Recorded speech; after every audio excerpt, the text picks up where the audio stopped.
You're listening to Smokescreen, the greatest scam ever written. Before you dive in, if you want to listen to the whole story uninterrupted, you can. Unlock the entire season, ad-free, right now with a subscription to The Binge.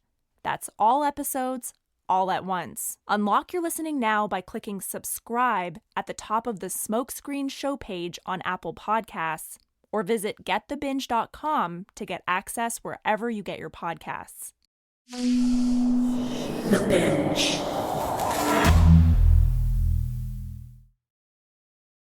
When I first started looking online for information about Maria Duval, I found a story on her now-deleted website, mariaduval.com. It starts in Saint-Tropez, the beach town in the French Riviera that really comes alive in the summer. It's a super fancy place fueled by expensive bottles of champagne and caviar. In the summer, Saint-Tropez fills up with the rich and famous. In the winter, it becomes a ghost town. So during the off-season, the local police don't have very much to do. It's mostly noise complaints between locals, that kind of thing. But not today. Today is different.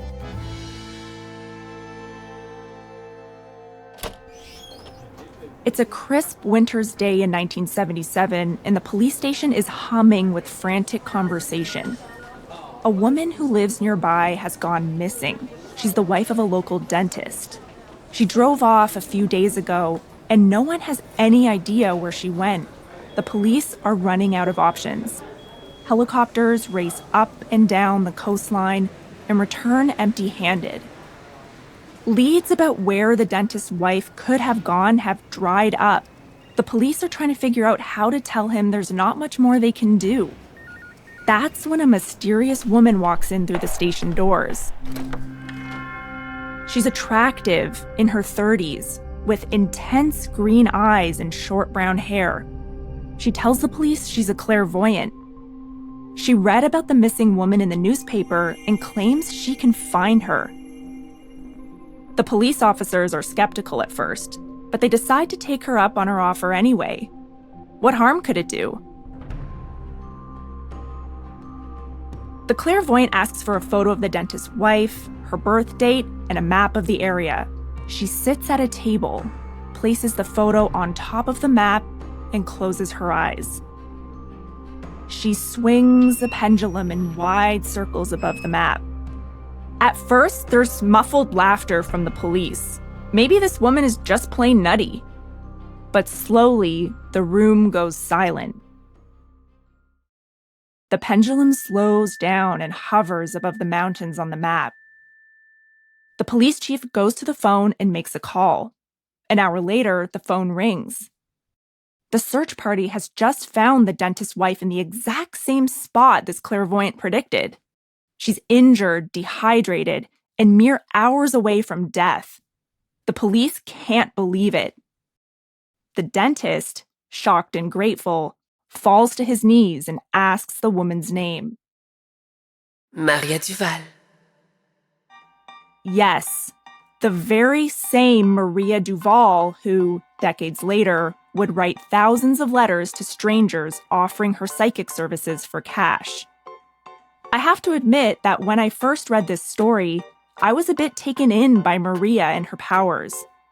She saved a woman's life here. The image of the beautiful, unknown psychic wandering into the police station and solving the puzzle that no one else could. It's compelling, right? But when I looked into this story a little deeper, the details were a bit blurry. I can't really find anything online about this so-called dentist or his missing wife, or anything about the case at all. It's as if it's a myth. How are we meant to find out the truth about Maria Duval when all there is online is a collection of weird, unverifiable stories and complaints from people thousands of miles away? I want to cut through all of that, forget the mythology and drama, and reveal the real Maria and her true role in the scam. They took advantage of her notoriety. They used my mother's reputation. They promised her TV, flashbulbs, fame, and that was that. Who are they? I'm Rachel Brown, and this is The Greatest Scam Ever Written from Sony Music Entertainment and ITM Productions. Episode 2, Psychic to the Stars.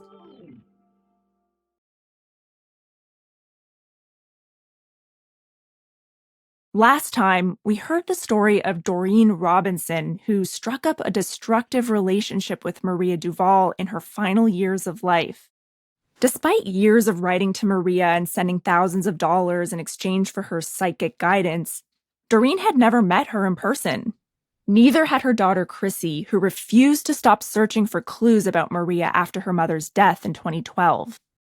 I didn't even know where I could start to look, but I knew that some of the information, some of the paperwork that I had from my mother's estate, some of these little bits need to be hung on to for a little bit longer, just in case something is discovered. And then there's part-time scam buster Dr. Terry Polivoy, who also tried everything he could to get to the bottom of the letters, and yet still came up empty-handed. My first attempt to research Maria Duval was back in 2020. There were a handful of videos of her on YouTube and a Wikipedia page that was very thin on details about her life. CNN had done an investigation into her a few years before, and a couple of European journalists had interviewed her as well, but it was unclear whether she was still alive or not. I don't speak French, so maybe I was missing something, but it felt like Maria was popular at a time when news wasn't online and social media didn't exist. So let's go back to the source. The letters. What can we learn about Maria from the words she uses? When was the last time you received a letter in the mail? Think about it. I'm not talking about flyers for local takeout restaurants or your bank statements. I mean a real, handwritten letter from someone who knows you, really cares about you. It's easy to forget that before the internet took over, letters and mail were one of the only ways we got news and stayed in touch with loved ones. Just listen to the opening few lines of the 1973 film Letters from Three Lovers.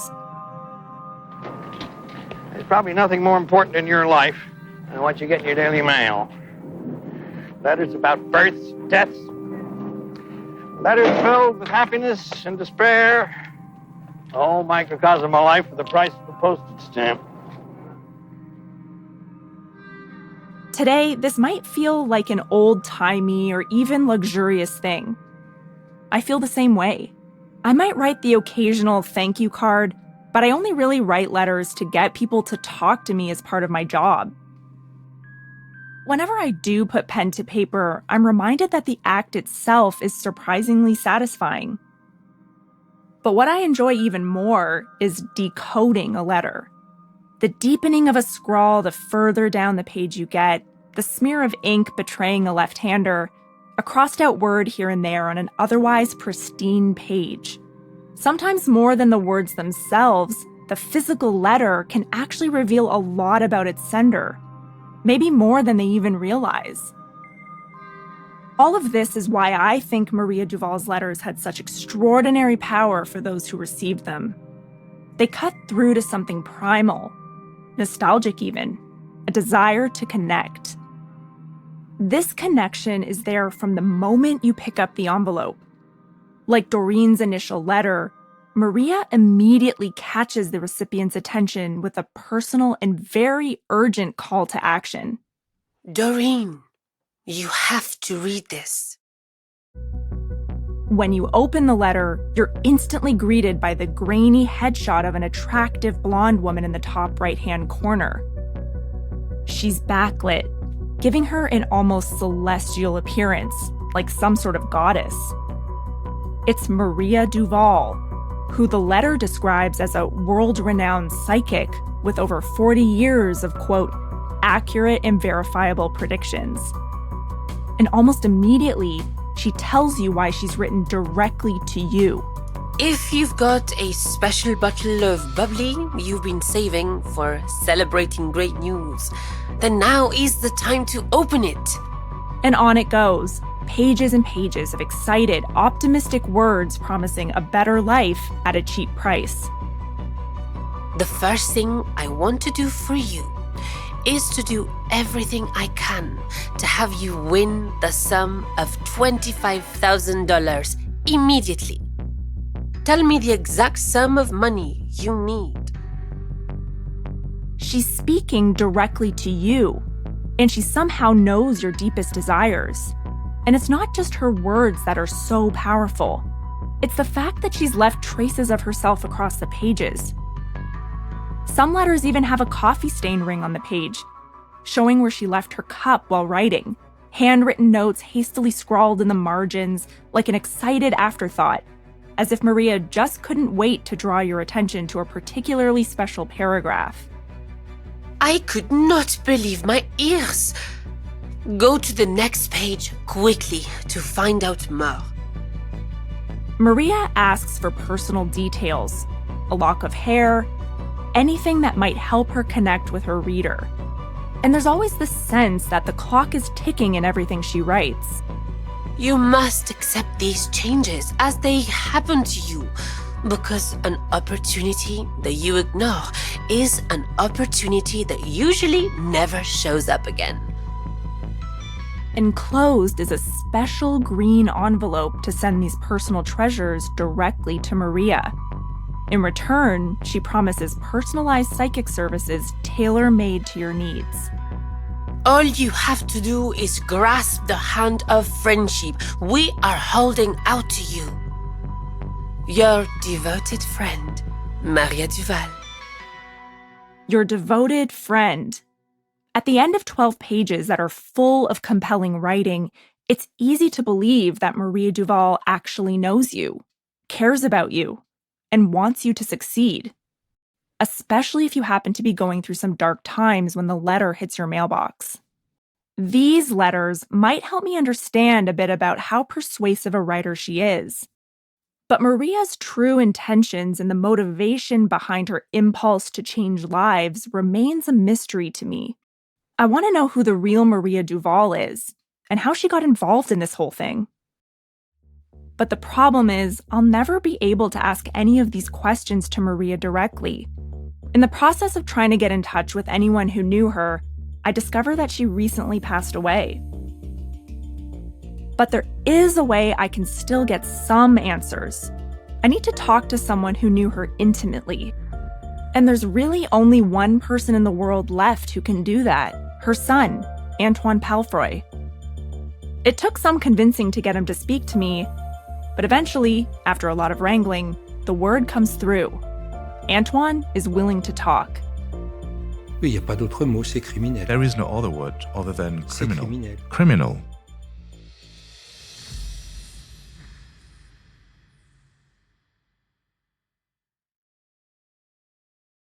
Je suis le fils de Maria. I am Maria's son, her only son, Et ma Antoine. fille. And with me is my daughter, Solène. Bonjour. Well, hello, I'm Solène, Voilà. the granddaughter of Maria Duval, the youngest of 3 granddaughters, and the daughter of Antoine Palfroy. I've spent so many hours imagining what Maria was like. I'd pictured a reclusive woman reading tarot cards and astrology charts by candlelight. And now it feels surreal to be sitting down with Antoine and Solène Palfroy, Maria Duval's son and granddaughter. We're in Maria's house 2 years after she died, about an hour north of Saint-Tropez. It's a large villa nestled in a hilly region in France, famed for its vineyards and stunning views. The house is like stepping back in time. It's truly a relic of Maria's heyday. I can just imagine her starting her day with laps in the indoor pool or admiring the sculptures in the garden. Having spent a bit too much time wondering, obsessing about Maria Duval, it's finally time for me to get a sense of who she really was. Elle a eu ses dons très jeune. She had discovered her gift at a very young age, but she didn't use them because they scared her a bit. She was a little worried about having these visions, having things like that happen with people. It just came to her unintentionally, without wishing it and without forcing it. Antoine remembers his mother as someone who could always predict the future, and someone who couldn't help but share those predictions for better or worse. I would say, I've met a girlfriend. What's good about her? What's bad about her? And she always answered me, and unfortunately, sometimes for me, it was always very accurate. Afraid of how other people might react to her supernatural insight, Maria kept it a secret and instead focused on building a life for her and her family. Donc, mes parents ont divorcé, j'étais jeune. So my parents divorced when I was young. After that, my mother did a whole range of jobs. She had owned industrial cleaning companies. In fact, she was very entrepreneurial. As soon as the business worked well, she would sell it. And she never stopped. She was always in the process of calculating her next move, planning what was next, talking about what we can and can't do as a business. From cleaning companies to clothing stores, Maria was a savvy businesswoman.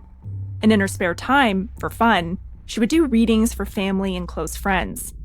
But eventually, word started to get around. Often people would come and see her in store, and they would say, "Listen, Maria, can you help me? I have a question."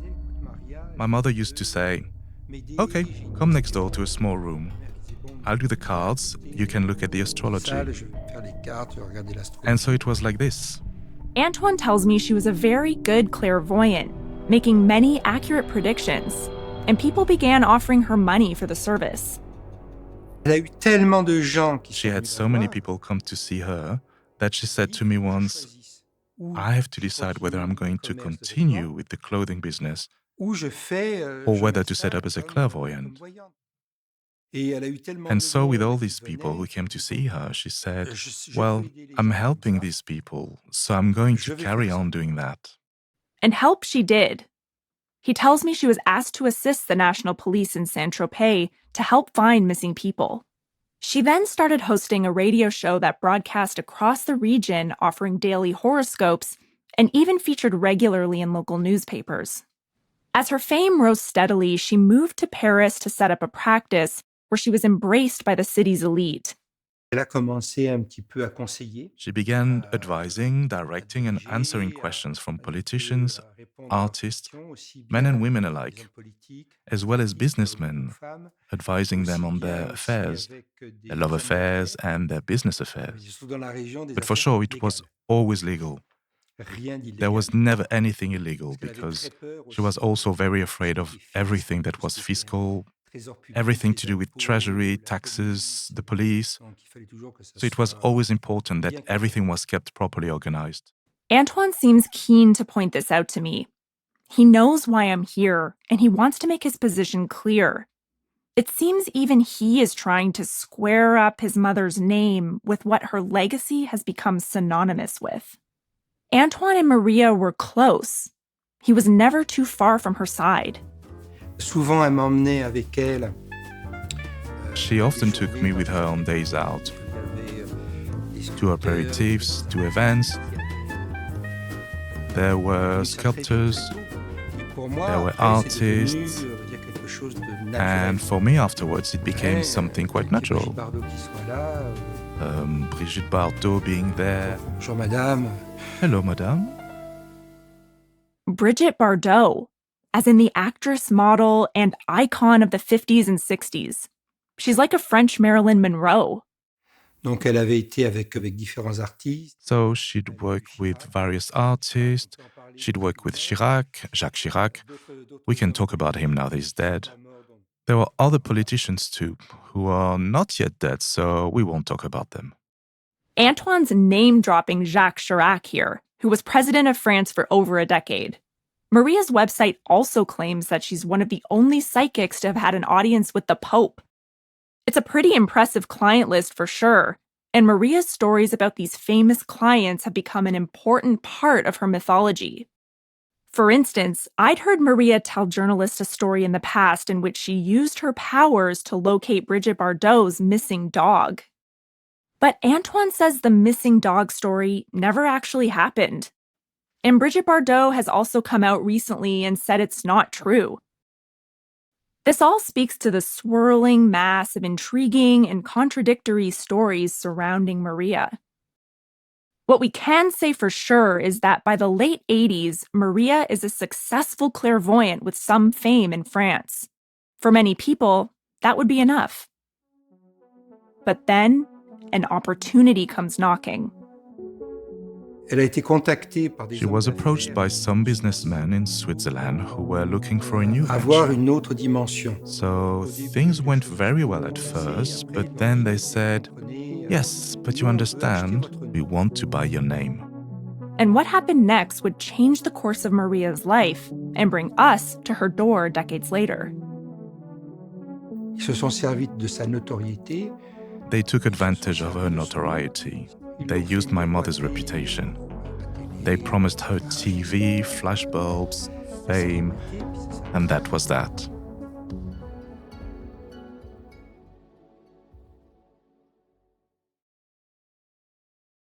At the point Maria meets the Swiss businessman, she's in her 40s and doing pretty well for herself. According to Antoine, these businessmen were offering a huge sum of money for Maria to be the face and name of a new mailing campaign, what would come to be known as the Maria Duval letters. So she never actually wrote all the letters. They were a product in a mailing campaign, duplicated letters posing as personalized readings. But the letters looked so real, like each one of them came fresh from the hands of Maria Duval. They contained so much detail, and she was exchanging so much personal information with the recipients. None of the people who wrote to Maria could have known it was a mass mail-out. The personal touch is what hooked people in. But that's all to come. Back to this crucial meeting in the late 80s.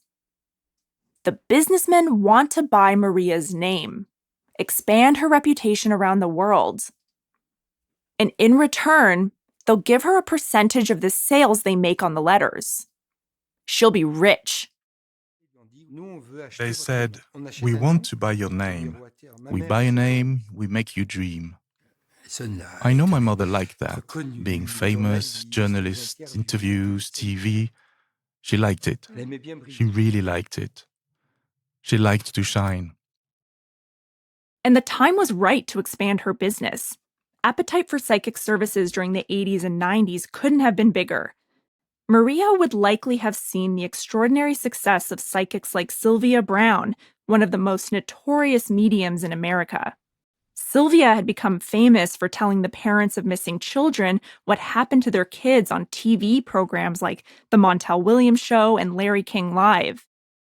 I grew up in the 90s and remember seeing these psychics on TV all the time asking customers to call into their 1-800 numbers. Psychics like Miss Cleo urged viewers to phone in for a unique reading that was just for them. The cards can reveal things that you will never see by yourself. Call me now for your free tarot reading. Call 1-800-980-80. And with the rise of the internet, psychics realized they could sell their services in an even bigger way than ever before. They could, in theory, reach millions of people. This was a great opportunity.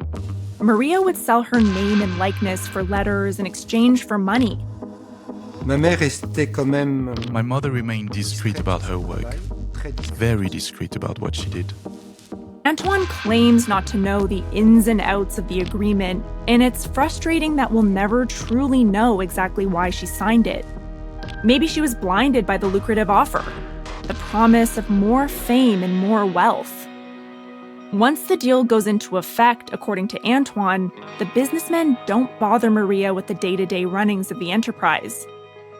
But as part of the agreement, Maria travels around the world to promote her work.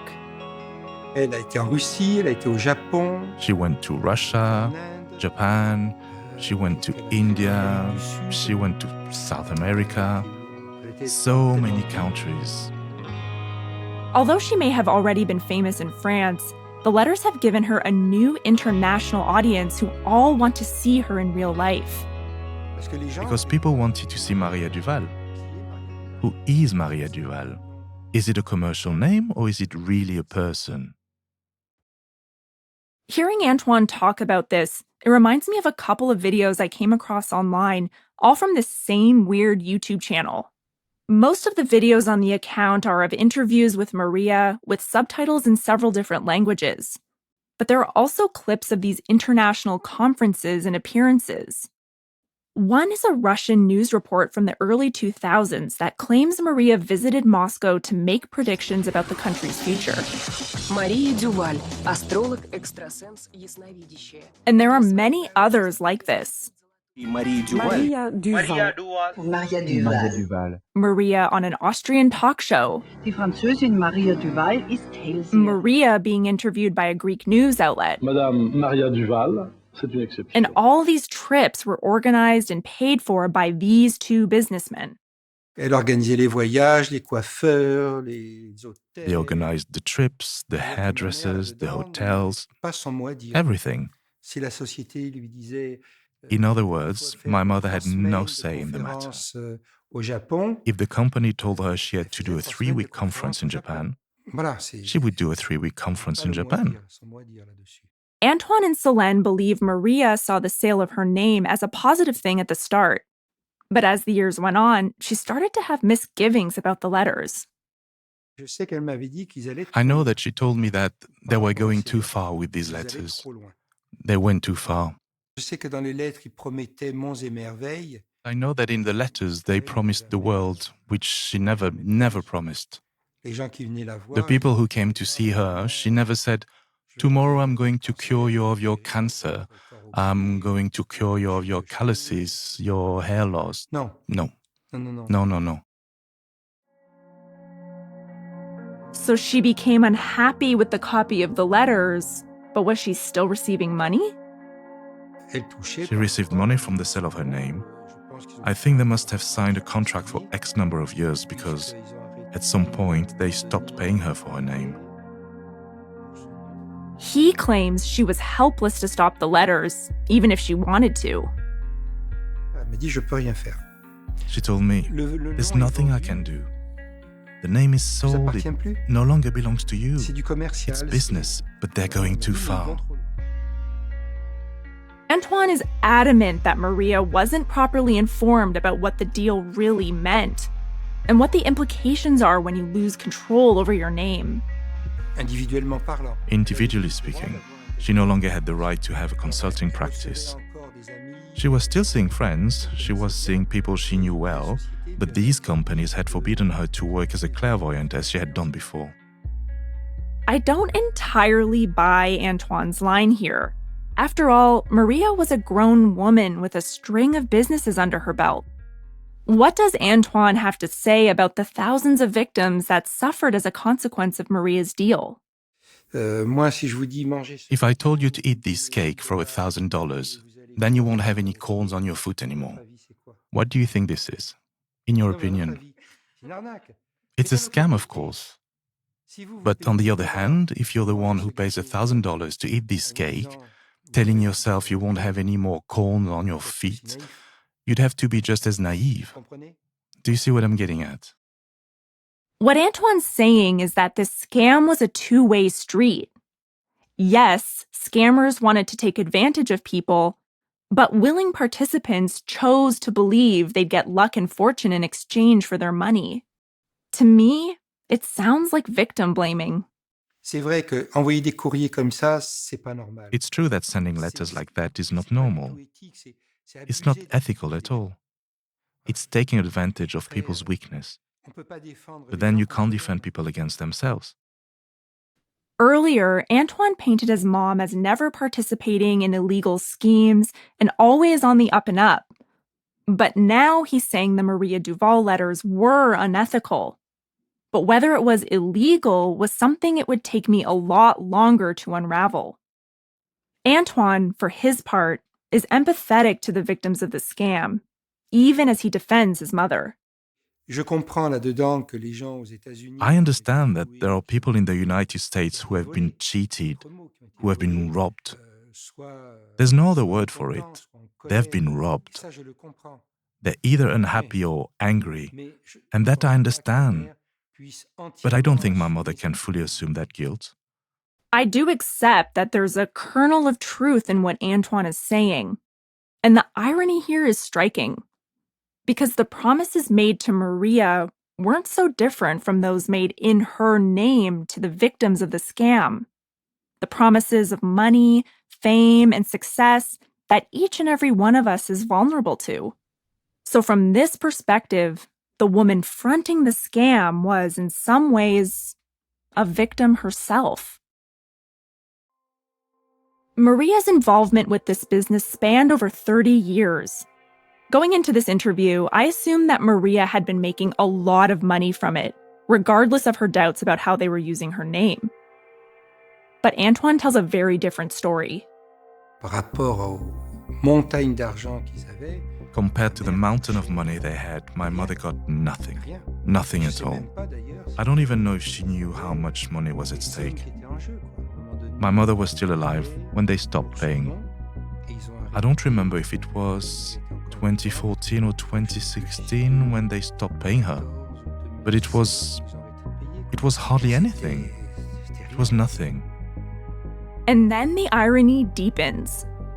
In around 2013, Maria is diagnosed with Alzheimer's, just like Doreen.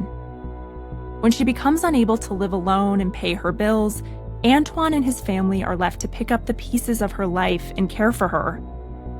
The day that my mother became ill, we were the ones who paid for everything because she didn't have a single euro left. She had nothing left.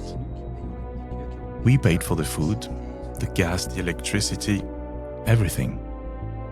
1%. If she had earned just 1% of all the money that was earned, there wouldn't be a house like this one. The walls are covered in deep cracks. Metal rods prop the house up around outside. As Maria's mind weakened, the building quite literally crumbled around the family. Elle pouvait être très, très influençable. She could be very, very susceptible to influence. She wasn't sure what was happening around her. For us, it was a difficult period because there were a lot of people who wanted her money, who thought she still had a lot of money, and who tried to split me and my mother up, so things got complicated. Antoine's grief about people coming after Maria's money as she becomes more and more vulnerable, it's exactly what Doreen went through. All of this feels almost like a parable. Oui, il n'y a pas d'autre mot, c'est criminel. There is no other word other than criminal. Criminal. So he does think it's a crime that should result in a punishment. Et surtout, ce qui a été aussi criminel, c'est And above all else, what was also criminal was buying my mother's name and trying to pin it on her. Because she's been swindled too. For Antoine, the family's loss is much more than just the money. It's Maria's name and reputation. People think it's Maria Duval, when in fact it's the trade name. It was the trade name of Maria Duval that scammed those people. Before we go, Antoine and Solène show us folders upon folders of newspaper clippings and magazine features. It's a testament to all the work that Maria did throughout her life. Maria passed away in 2022. Antoine still struggles to reconcile his memories of his mother with what's become of her reputation. My mother's name today is reviled. The name Maria Duval is to blame for all of this. I'm still wary about Antoine's take on all of this, arguing that Maria was a victim herself and had little responsibility for the scam despite it being conducted in her name for decades. I just can't quite swallow it. But at the same time, I believe him when he says that Maria was not in the driver's seat. So who is the real puppet master pulling the strings? In the next episode of The Greatest Scam Ever Written, help is on the way in the form of one investigator who'll stop at nothing to bring down the perpetrators. The mantra is that we are referred to as the silent service. You know, when I go to the door to knock on the door to interview someone, I say, "Hey, I'm with the Postal Service." And they're like, "I'll talk to you." And I get people to say the darndest things.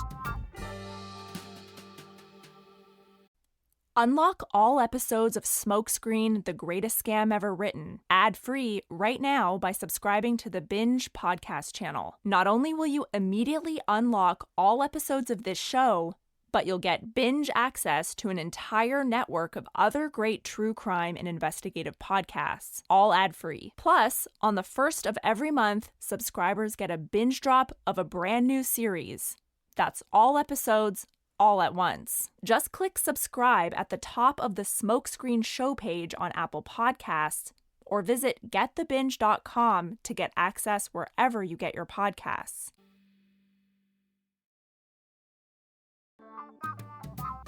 This episode of The Greatest Scam Ever Written was hosted by me, Rachel Brown.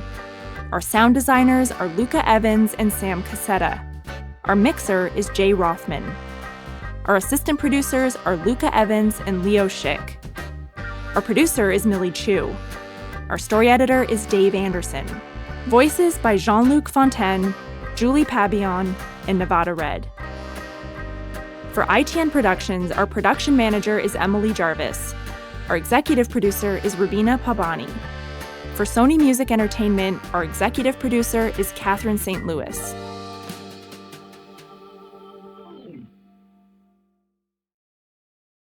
You're listening to Smokescreen, The Greatest Scam Ever Written. Before you dive in, if you want to listen to the whole story uninterrupted, you can. Unlock the entire season ad-free right now with a subscription to The Binge.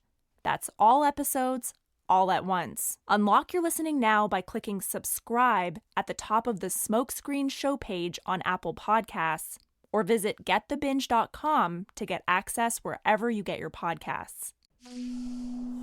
The Binge.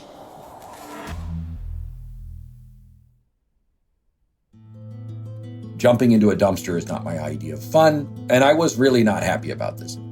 Clayton Gerber, an inspector with the U.S. Postal Inspection Service, creeps along a dark alley on Long Island with his team of agents. Picking through dumpsters is not his favorite way to spend an evening, but you have to follow where the case leads. A standard investigative technique is to go pull the trash if it's publicly available. The Maria Duval letters are still landing across Canada. But Chrissy Robinson, whose mother sent money to Maria, and amateur scam buster Dr. Terry Polivoy are having no luck getting the authorities in their country to act. But by 2014, over in the US, Clayton and his team have launched an investigation and are working around the clock trying to figure out who's behind the letters. He's got a good idea of how the scam works logistically and plenty of evidence to back it up. Clayton has gathered pages and pages of complaints and boxes full of identical pale green envelopes. Envelopes that were used by victims to send money to Maria Duval. Clayton's team has traced thousands of these envelopes to a company based in a nondescript office building on Long Island. This location is clearly playing some important role in the scam network. But the evidence Clayton has is from a few weeks ago. He won't be able to get a search warrant from a judge without proof the scam is happening right now at this very moment. So that's what he's here for tonight, and he's in a rush. So we needed to provide this information that evening to the prosecutors because we were filing our court filings the next morning. The team of agents tiptoe around the back of the offices. There's a row of dumpsters in front of them that are used by the company that's been receiving the Maria Duval envelopes. But unfortunately for Clayton and his team, that's not the only type of business being done here. Some medical clinics that disposed of unsavory medical waste in the dumpster. So we're jumping in with not just paper, there's all kinds of stuff in there. What? Well, the building had office space that was rented by a proctology clinic. Proctology, as in the branch of medical care that deals with the colon, rectum, you get the idea. It's hard to think of a worse place to dumpster dive. Luckily for Clayton, wading knee-deep into God knows what is well below his pay grade. As a supervisor, I actually didn't have to jump in the dumpster. I got to stand next to it while I told my guys, jump in the dumpster. The obedient inspectors jump into dumpster after dumpster, tearing into the bags and using their flashlights to hunt for anything related to Maria Duval. But Clayton's worried about sticking around here for too long. So he tells them to grab as many trash bags as they can and get out. We put them in the van and then we drove off. So we just drove about 6 blocks away to another office building and pulled over so we could sit in the back of the van and sort through all of this and organize it and count it up. Clayton slices into one of the bags. But just at that moment... So we're in the van, and then all of a sudden, red and blue lights light us up, and there's a big spotlight. And now we have a problem in that I know he has a gun because he's a police officer. Clayton and his men are in an unmarked van, not in uniform, rummaging through a bunch of trash bags. To this cop, it probably looks like they're committing a crime. And to top it off, Clayton's got his gun, too. So we have a blue-on-blue situation, a police-on-police situation that is very risky because he has no idea what we're doing. You have no idea what's going to go on when that exchange happens. Clayton needs to figure out a way to defuse the situation and avoid anyone getting shot. Because if he can't finish the mission tonight and get back to the station, the people behind the Maria Duval scam could slip right through his fingers.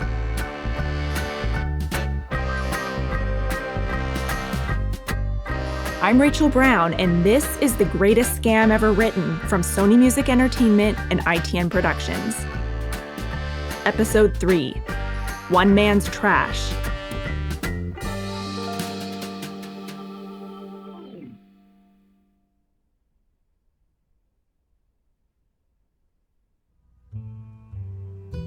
For the last 20 years, Clayton Gerber's been working as a U.S. postal inspector based in Washington, D.C.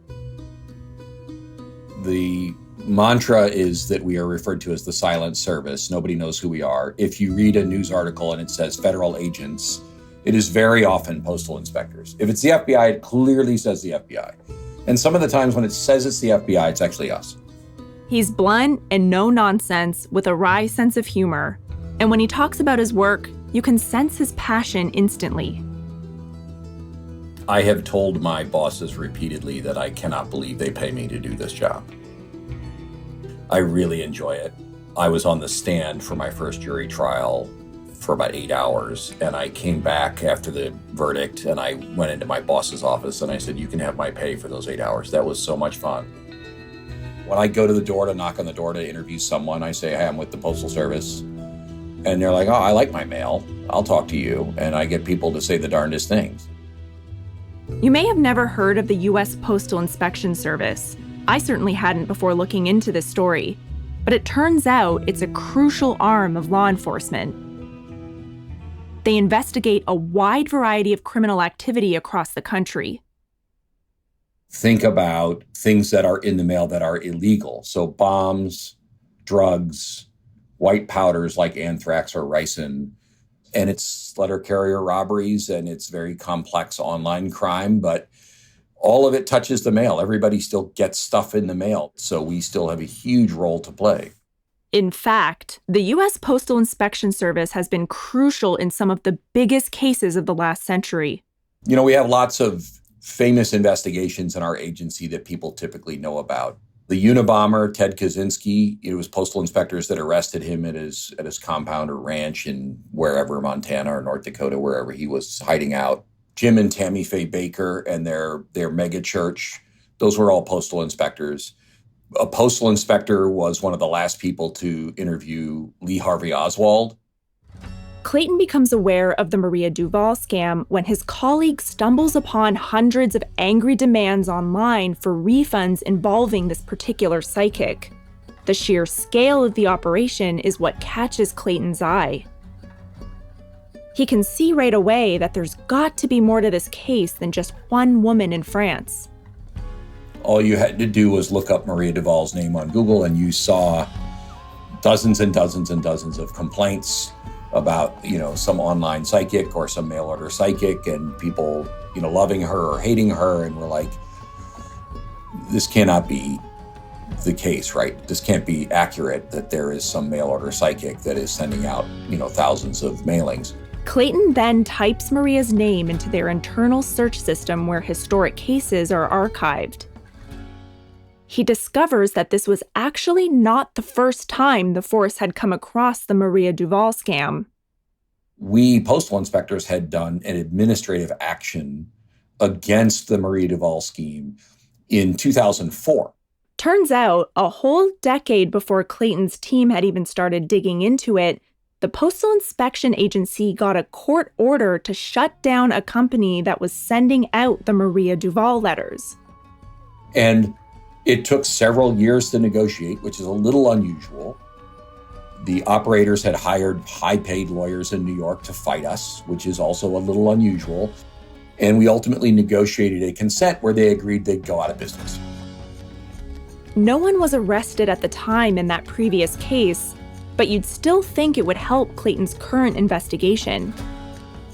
After all, a specific company was identified as sending out nearly identical letters to the ones he's investigating now.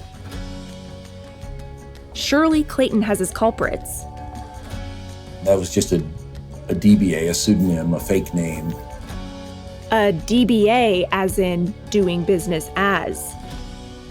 This just means that the company running the previous scheme was operating under a different name altogether. And then they'd close it down when they needed to if they, got too many complaints about it. This is the central frustration of investigating these types of scams, both for Clayton and for people like me as an investigative journalist. And it's almost impossible to trace who's really behind them.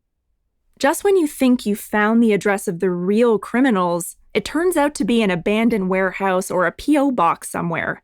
It's like a never-ending game of whack-a-mole. But as Clayton and his agents follow the winding paper trail, there's one name that keeps popping up again and again. So the business name at the time was Destiny Research Center when we started investigating.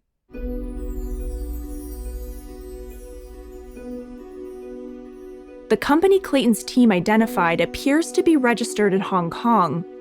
The scale and scope of it all was revealing itself. The reality was the volume of these letters and the highly personalized representations made it impossible for any human to do that for the number of people that were responding, right? Like very early on, we knew something like 7,000 people a week were responding to these letters. There is no human that can process any action 7,000 times in a week. There's no way this is just one person with a pen or home printer licking envelopes. For Clayton, the massive amount of letters points to an organized web of writers, printers, and distributors using Maria Duval's name. But his theories are nothing without hard evidence. There's only one thing to do.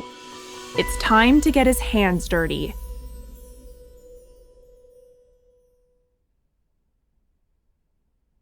As Clayton and his team look deeper into Destiny Research Center and the confusing web of companies associated with it, they uncover a crucial part of the chain, a business on Long Island called Data Marketing Group. It's a so-called caging service. In the mail order business, a caging service is a company that will slice open your envelopes when they come in, remove the contents, and they'll enter the order information into your database. Basically, a caging service just processes mail and payments for other companies. Sounds harmless, right? Just an old-fashioned business model that no one really uses now that everything's digital. But the fact that a caging service is involved in the Maria Duval scheme could be absolutely key to proving fraud. Because this is what Clayton thinks is happening. Imagine Doreen Robinson sends a letter containing one of her checks for $59. She thinks it's going straight to Maria Duval. In reality, her check goes to this Long Island caging service. This service cashes her check and sends the money to Destiny Research Center. They also keep tabs on how much money she's sending and what she's asking for in return. Trinkets, lucky numbers, a whole list of possible psychic services. There's your fraud right there. The fraud comes in the mismatch between what the victims are being sold and what they get or don't get. They believe they have a relationship with Maria herself. But in fact, Clayton believes, their heartfelt letters are getting no further than this office on Long Island. They're paying for psychic services that they're never receiving. So Clayton's next step is clear. He's going to raid the caging service and shut it down. And that's what we decided was the most effective way to stop this victimization quickly. Of course, Clayton and Co. can't just charge in all guns ablaze. They need hard evidence. As we heard earlier, they're forced to gather this evidence from a series of unglamorous dumpster dives behind the Long Island offices. Most importantly, they find all those identical green envelopes. The scammers have been providing these return envelopes so that victims can easily send money back to Maria. But just as Clayton had predicted, here they are, piled up in the caging office's trash. Pretty quickly, he puts together a strong case for a raid, but he still needs a court injunction, which means there's one final hurdle to jump. The way the injunction statute works in the United States is you can get an injunction from a court to shut down a fraud scheme that is ongoing. So it's a live fraud scheme, or it is imminent. It's about to happen. Even though Clayton has plenty of evidence from just a few weeks before, that's not good enough. It needs to be totally fresh. There was a lot of hand-wringing about how are we going to prove that this scheme is ongoing. And the decision was made, well, do a trash pull the night before and see if the envelopes are still there, and then you know it's ongoing. Which is how Clayton and his agents end up where we left them earlier. The night before the injunction's due to be filed, they're crouched in the back of a van, rummaging through bags of trash from the caging service. That's when a police officer turns up, shines his flashlight on the van, and demands to know what's going on inside. It seems that someone's called the cops on them. We had pulled in front of a building that had security cameras, and the owner of the building saw the security cameras through remote recording, saw that we were sitting in front of his building in a van with the lights on, and he called the police and they showed up. The timing couldn't be worse. Clayton potentially has the evidence right there in the bags. He just needs to get back to the station before morning so that he can file the injunction on time. And now they're trapped in the van with an understandably suspicious, armed officer approaching them. So if I step out of the van, I'm stepping out of the van with a gun, and if he sees that, he is immediately going to be concerned about what happens. To me, it feels like Clayton's going slightly overboard with the drama here. Why would he assume they're on the verge of a Western-style shootout? This is America. Everybody has guns in America, and that is a real officer safety concern. That is really dangerous. Clayton decides he has to go out and try to explain the situation. So I took my badge off my belt. I opened the driver's door about 6 inches, and I came forth with my badge clearly showing, which is a bright gold badge. And he had his light shining on it, so it would reflect very brightly. I slowly stepped out of the vehicle so he could see me. I kept my hands up, and I said, I am a law enforcement officer. I am armed. I am on official business. The police officer, much to Clayton's relief, quickly understands who he's talking to and lowers his gun. I showed him my credentials, and I explained what I was doing. You know, we had just done a trash pull. We have a search warrant tomorrow. And I apologized to him. I said, look, would you like us to move? We're happy to move. He says, no. He says, you guys are working. Clayton's attention turns back to the trash bags. His team opens them up, and inside is exactly the evidence they were hoping for. Thousands of these same green envelopes. And that's not all. There's also a range of very personal items. They would throw away the green envelopes of hair. They would throw away any victim's letters. A victim who would complain, hey, I've paid you 50 times, I haven't gotten anything. or they would say, I can't afford my medicine, so I can't pay you right now, but if you would send me, goodwill, as soon as I have money, I'll pay you. All of those sorts of letters and things that were included with the payment, those all got thrown away. This was disgusting, right? Let's be clear. So the dumpster was full of these green envelopes that had people's hair in them, and they were all sealed up. So we knew right then the hair wasn't getting to Maria Duvall for her to put her hand on the envelope and do the reading. They were going straight into the dumpster. Let that sink in. Imagine you've built this intimate relationship with Maria through these letters. You trust her enough to cut off locks of your own hair, give up personal belongings, and send them to her through the mail. You believe these personal items will help Maria know you even better and give her the ability to improve your life. Now, you find out it's all just ending up in a Long Island dumpster next to medical waste. It's not only a breach of your trust, it's also a breach of your privacy. Clayton now has a ton of disturbing evidence proving that this fraud is ongoing. He gets his injunction and prepares to conduct the raid. We were shutting the caging service down. Clayton's finally going to come face to face with someone instrumental in running the scam. So who will he find overseeing the caging service? And how will they respond? People should have the freedom to say yes or no to something.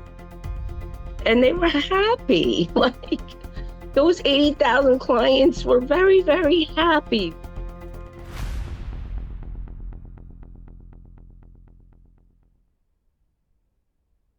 After his dumpster diving expedition, Postal Inspector Clayton Gerber has everything he needs to shut down the caging service. It's a huge milestone for the investigation. A crucial part of the scam will now be forced to shutter completely. So who's on the other side actually running the caging service? Who's been opening all these letters, taking up the money inside, and tossing hair and other personal items in the trash? So my name is Keitha Rocco, born and raised on Suffolk County, Long Island, New York. This is the woman I've been dying to speak to ever since I first started looking into this story. I think she was kind of suspicious about our project at the start, but after a couple months going back and forth with me, she finally agrees to speak.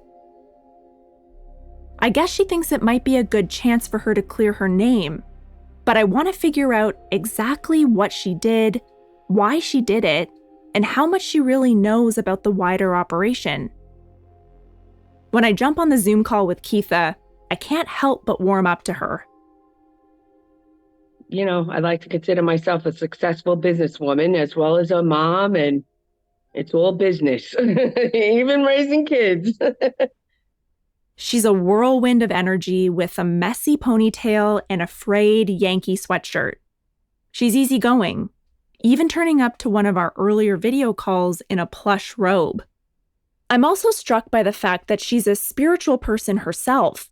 She attended a life-changing psychic reading when she was younger. There was a prediction, and yeah, it actually came to fruition. And I think I was a little scared at that point. Like, after that, I was like, oh. What was it, Keitha? What was the prediction? I was getting married, and they had told me that, no, it's not going to happen. Something is going to change everything, your whole course of your life. And yeah, unfortunately, somebody in the family passed away, and the whole wedding was put off, and we never got married. It's crazy. Wow. Yeah, I could write a book. It was back in 2009, 5 years before Clayton started his investigation, when Keitha first got involved in our story. At this time, she was in her 30s and running various small mail and marketing businesses. And she was about to add a new one to her portfolio, Data Marketing Group, the Long Island Caging Service. On paper, Keitha thought the business looked great. It had been running for years with a solid track record.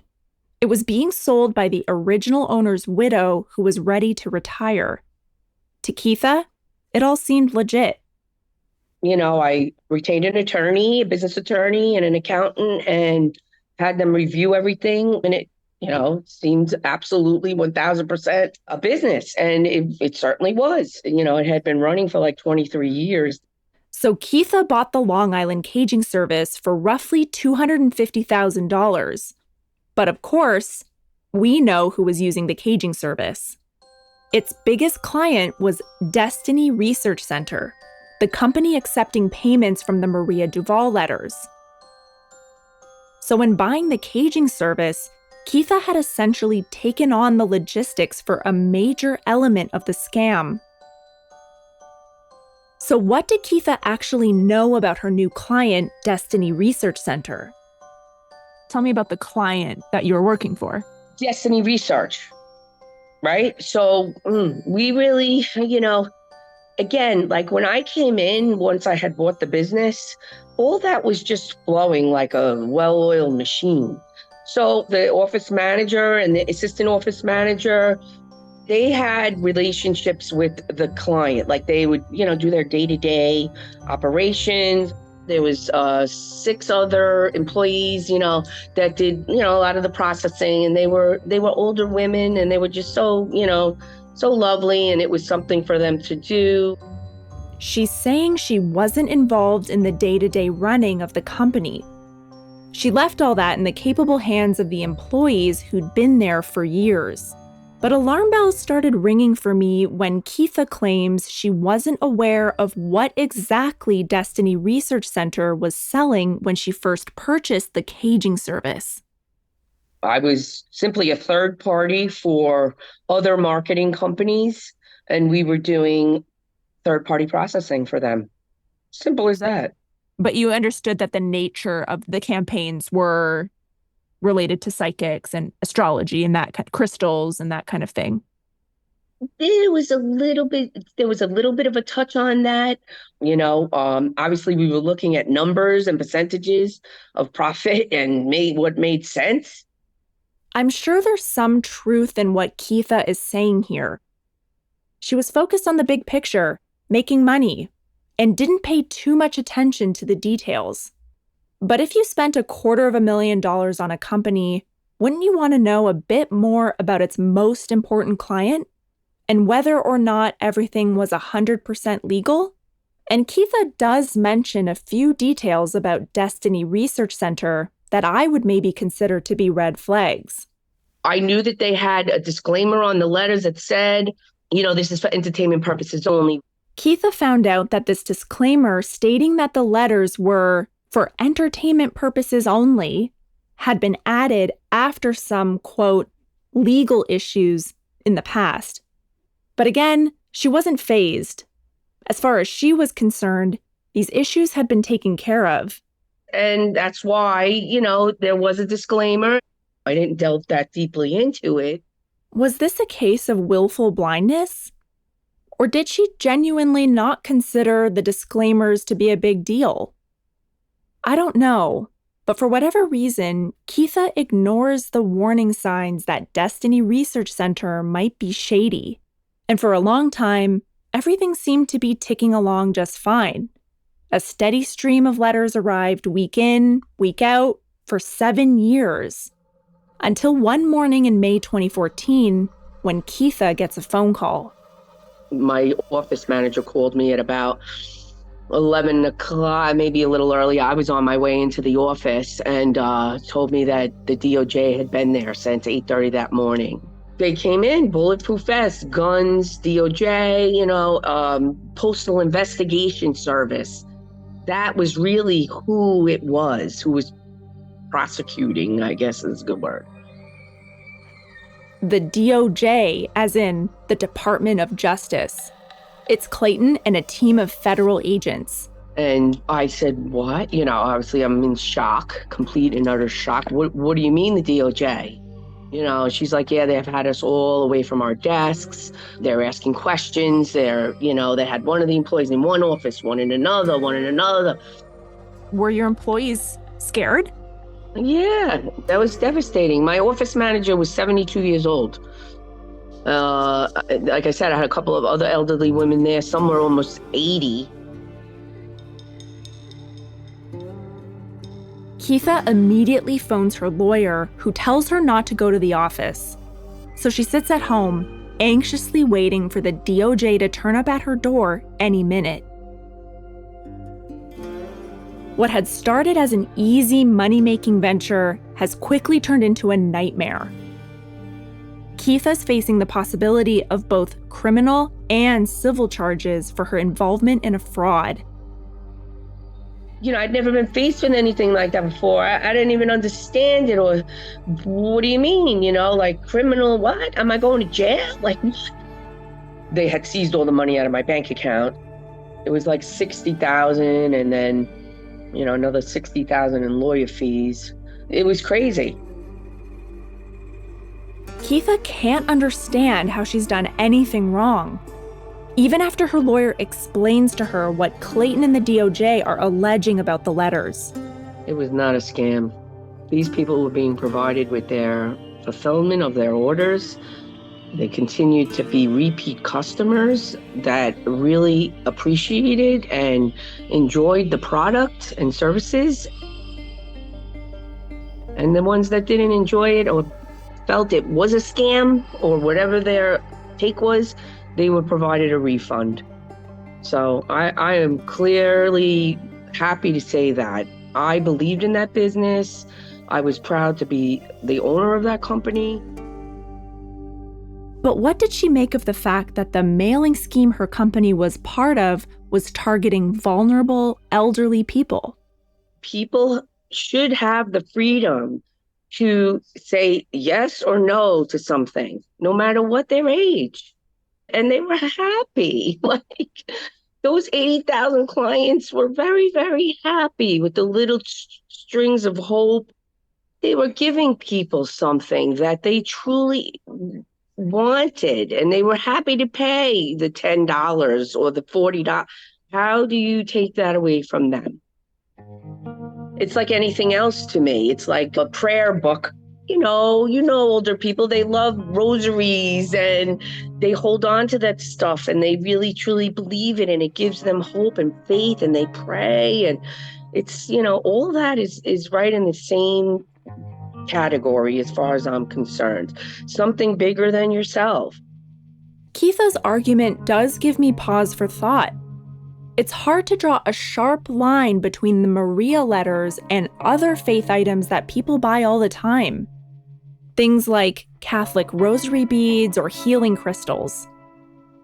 Whether it's for entertainment, hope, or relief from anxiety, you could make the case that they all provide comfort. And Keitha herself sees the importance in offering this to people. And really what I find more than anything is the validation. It's actually beautiful, and it actually can help you understand a little bit more about your path and what your values are, that what you have to offer the world, and why you're here, even better.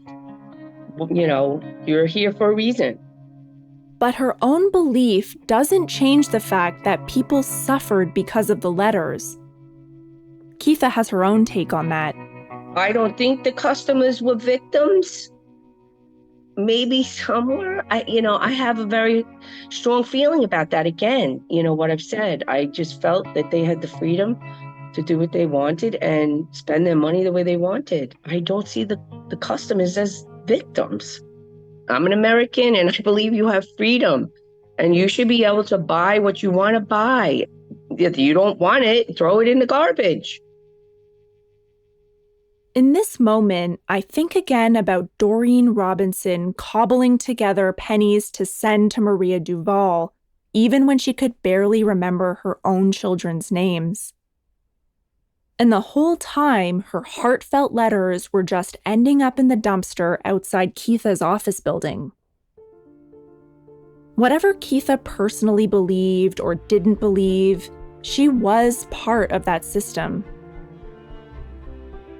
Eventually, prosecutors decide that although Keitha's caging service has been a crucial part of this huge international scam, she personally isn't part of the inner circle.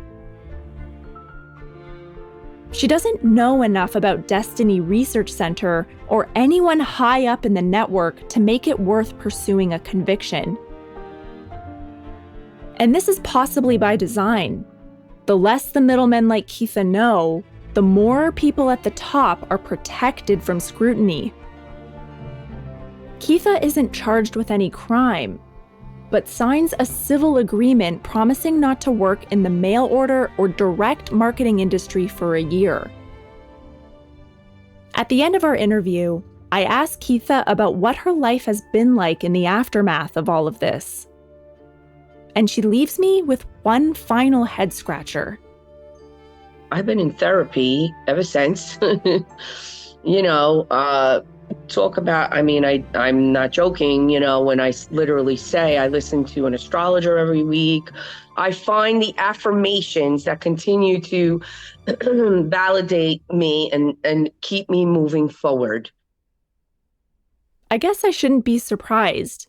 Where else would Keitha turn to make sense of these events but to the stars? For Clayton, shutting down the caging service is bittersweet. He's closed down an element of the scam, but the web is vast and there's far more to unravel. There were a whole bunch of businesses that may or may not be involved in running the scheme. We have no idea. I'm of two minds. I'm kind of glad this part of the scheme got shut down, but at the same time, Keitha knew so little about the bigger picture. And whoever's in charge of the Maria Duval scam remains anonymous. That is, until I get more details about two figures higher up the food chain, the men that first approached Maria to start the letters in the first place. According to Maria's son Antoine, these men were people that Maria herself feared. She was very, very afraid of the consequences, really scared. We don't want to get too deeply involved. That's next time on The Greatest Scam Ever Written. Unlock all episodes of Smokescreen, The Greatest Scam Ever Written, ad-free right now by subscribing to the Binge podcast channel. Not only will you immediately unlock all episodes of this show, but you'll get binge access to an entire network of other great true crime and investigative podcasts, all ad-free. Plus, on the first of every month, subscribers get a binge drop of a brand new series. That's all episodes, all at once. Just click subscribe at the top of the Smokescreen show page on Apple Podcasts, or visit getthebinge.com to get access wherever you get your podcasts.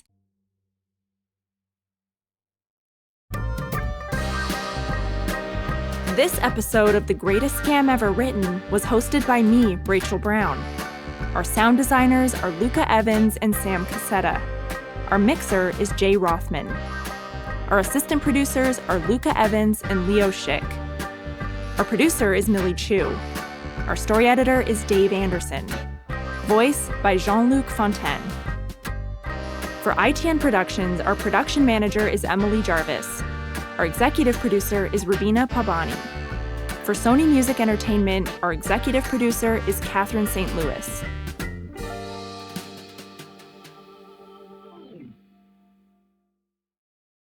In 1992, something eerie was going on at the VA hospital in Columbia, Missouri. More patients than usual are dying. They're dying on the same wing, often on the night shift. Is this coincidence? Or something far darker? From Campside Media and Sony Music Entertainment, listen to Witnessed, Night Shift. Subscribe on Apple Podcasts to binge all episodes now, or listen weekly wherever you get your podcasts. The Binge.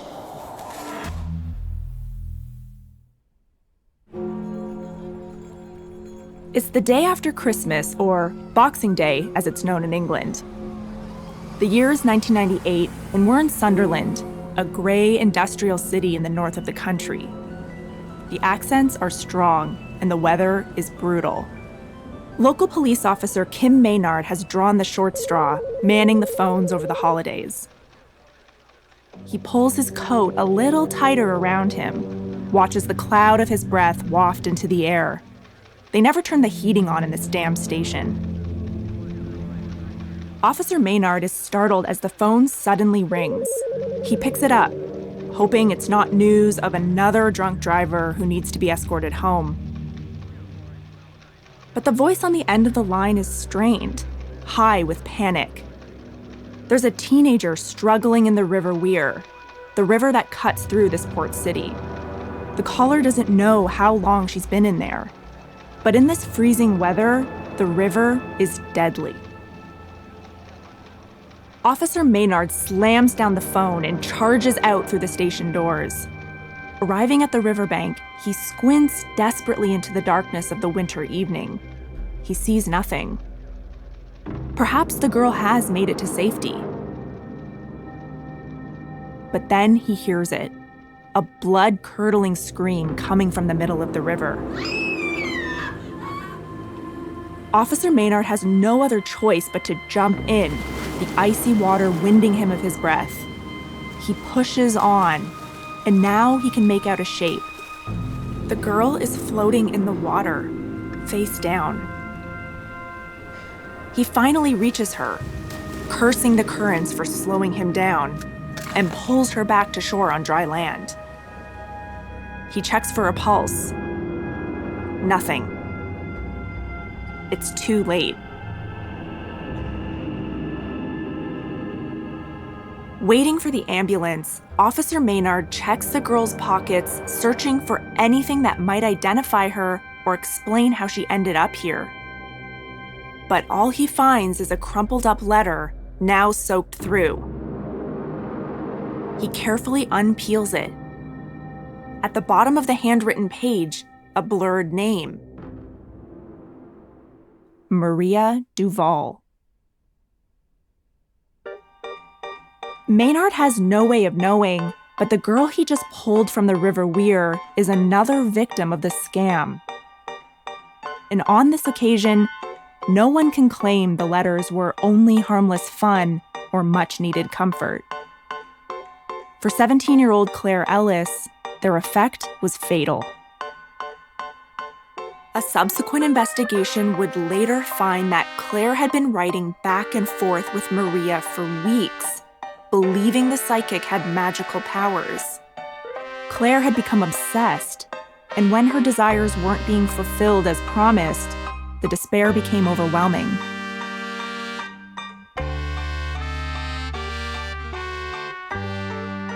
We now know that Claire was never really in touch with Maria Duval. Her mother even told one newspaper that they continued to receive letters months after Claire had died. She was sold a lie, just like countless other victims. What kind of person would profit off the desperation of a teenager? In this episode, we're going to discover who's hiding behind Maria Duval's name and how they built this vast scam empire. He said we do the same what churches do. People are unlucky and sometimes desperate, and we help them to feel better. I'm Rachel Brown, and this is The Greatest Scam Ever Written from Sony Music Entertainment and ITN Productions. Episode 4, The Swiss Swindlers.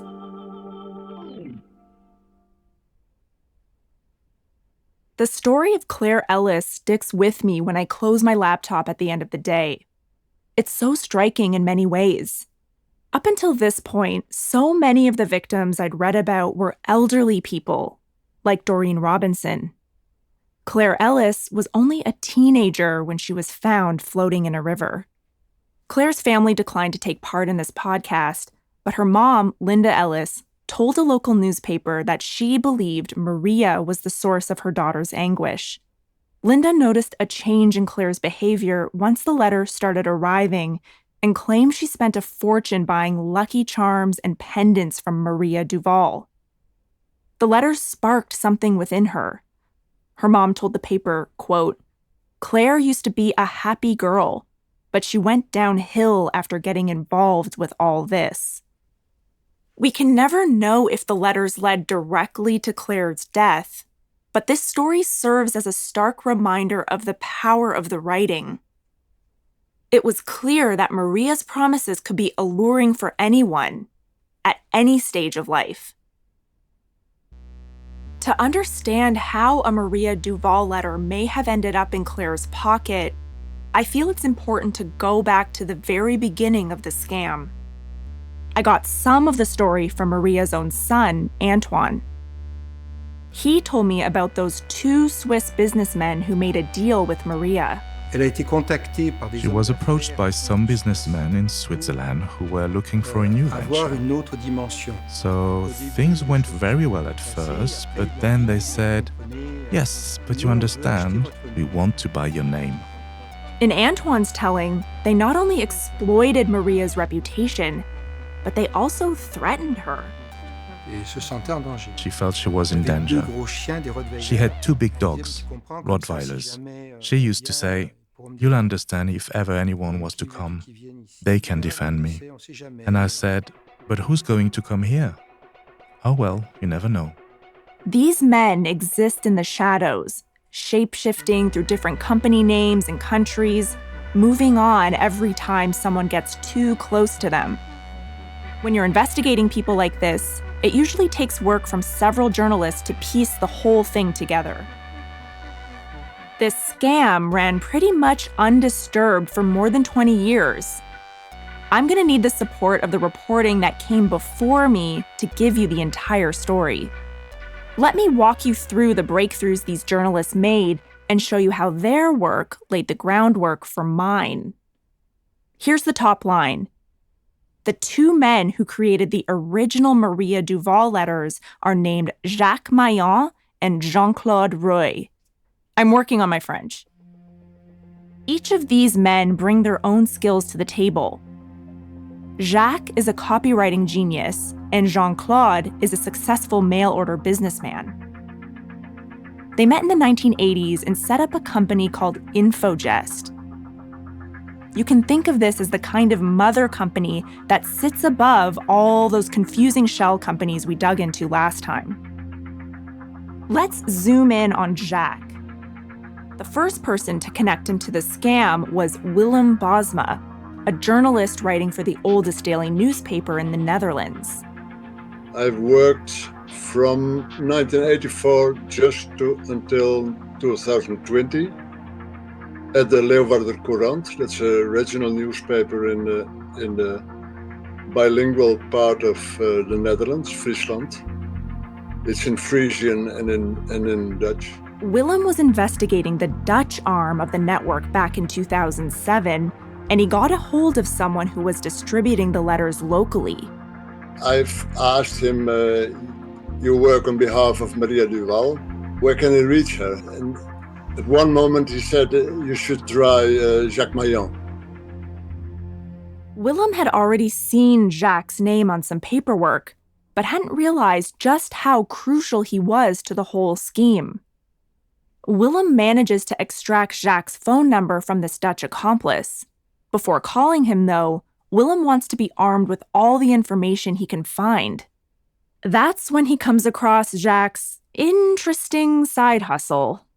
He's known as a writer of books, self-help books, how to be sexually successful, how to get rich. And he was a copywriter in a sense. What is this writer of obscure self-help books doing overseeing the Maria Duval scam? But the more Willem thinks about it, it starts to make sense. Jacques is a copywriter who makes a living off writing persuasively. It's exactly what the Maria Duval letters are, a good bit of persuasive copy. When you're a copywriter, you can become very rich by simply producing texts. They have a very sophisticated way of persuading people to do things they shouldn't. Naturally, Willem wants to grill Jacques about the letters, so he dials the number he's been given. And to his shock, Jacques actually picks up and answers Willem's first few questions. In fact, he admitted that it was a profitable business. An admission, but no guilt?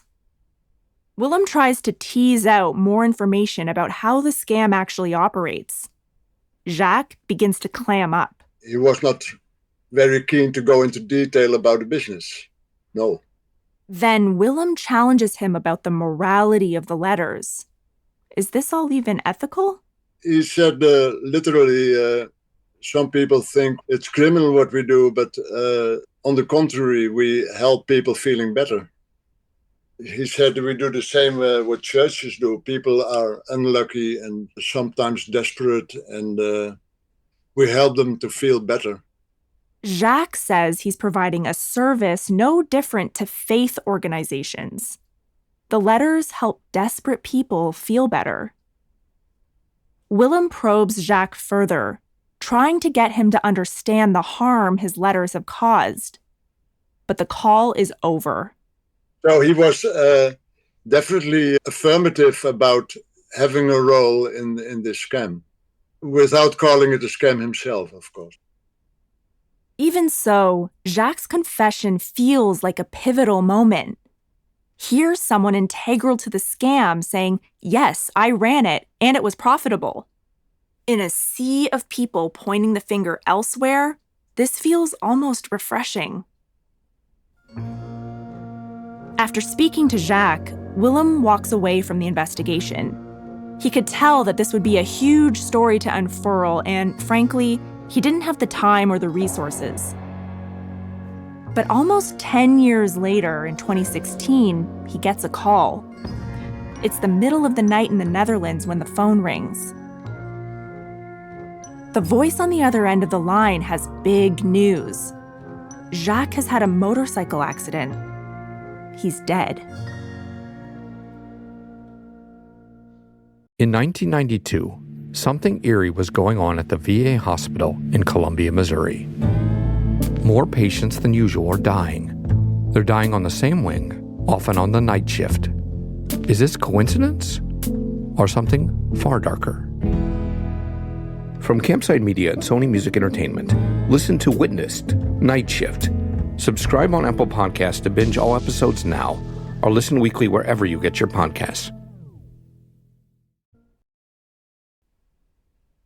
The people on the other end of that late-night 2016 phone call are Melanie Hicken and Blake Ellis. They're investigative journalists working for CNN in the U.S. They work as a duo with years of experience looking into big cases of financial fraud. They've been doing their own investigation into the Maria Duval scam. And unlike Willem, they have the resources to go in deep. They found out that Jacques died by contacting a kite surfing school in Brazil that had featured his photograph on their website. So now, the CNN journalists have turned their attention to Jacques' partner in crime, the elusive Jean-Claude Roy. I spoke to Melanie and Blake during my research for this podcast, but in the end, they couldn't take part. So I'm going to take you through what their diligent reporting unearthed. Like Jacques, Jean-Claude is a talented copywriter.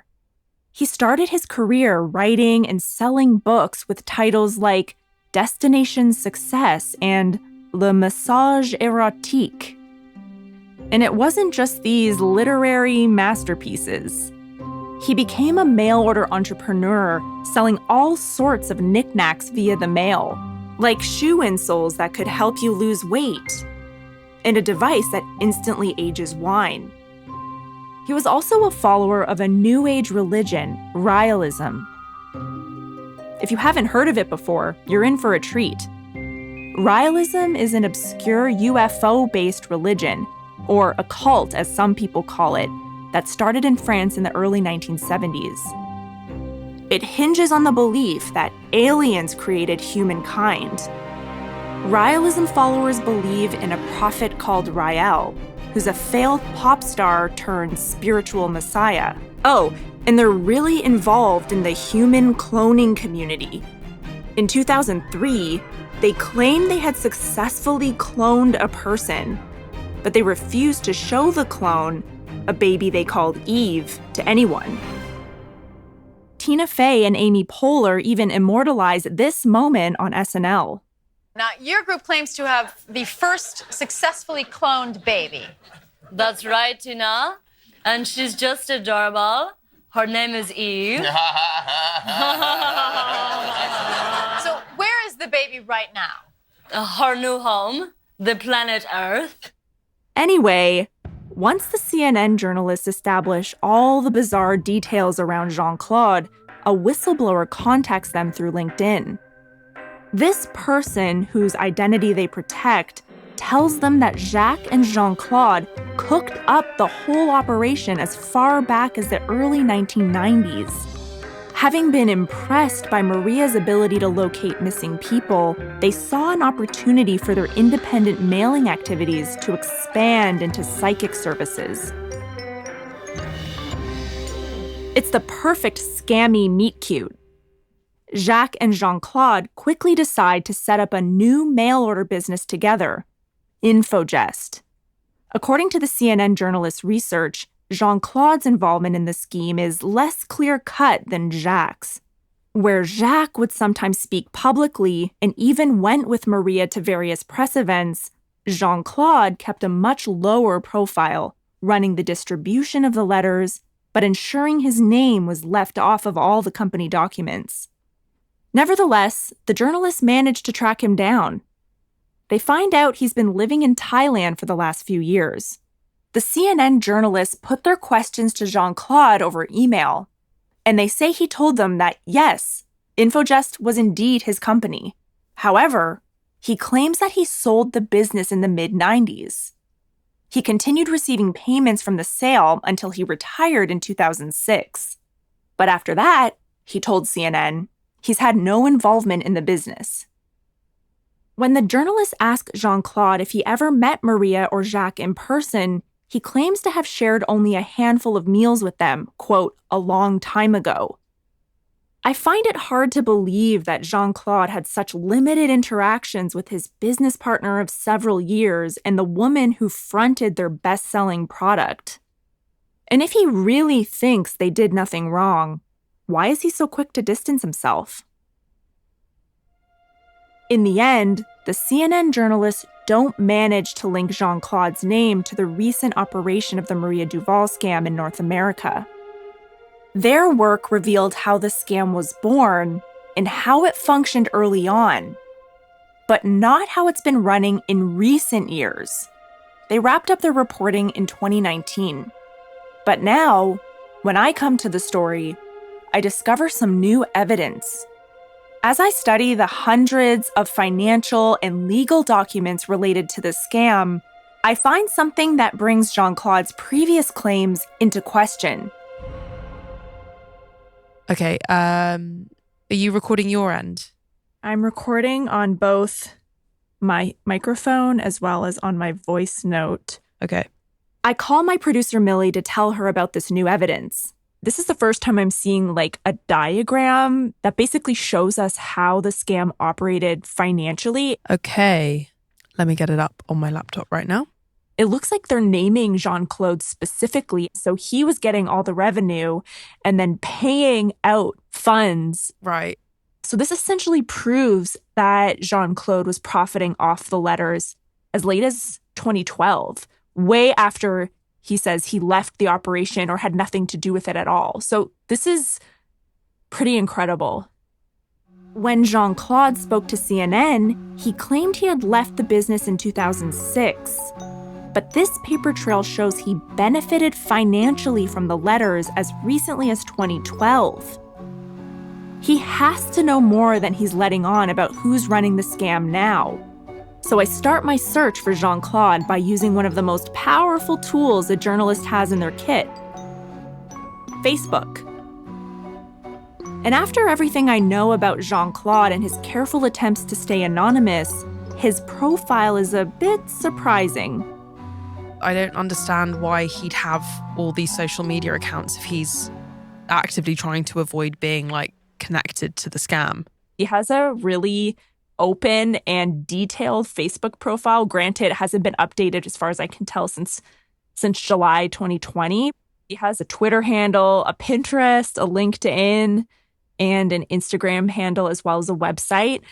So I can't really say for sure, but the way this all looks is kind of something that a lot of people do when they're trying to evade detection from law enforcement or even journalists, that kind of thing. They create other types of websites, blogs, things online about them that then push down any negative articles like the CNN article or other news articles that mention his involvement in the scam. It looks like he's really trying to, I guess, repair his image. Yeah.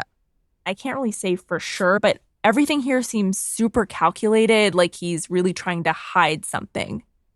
And everything on Jean-Claude's Facebook profile indicates he's done well for himself.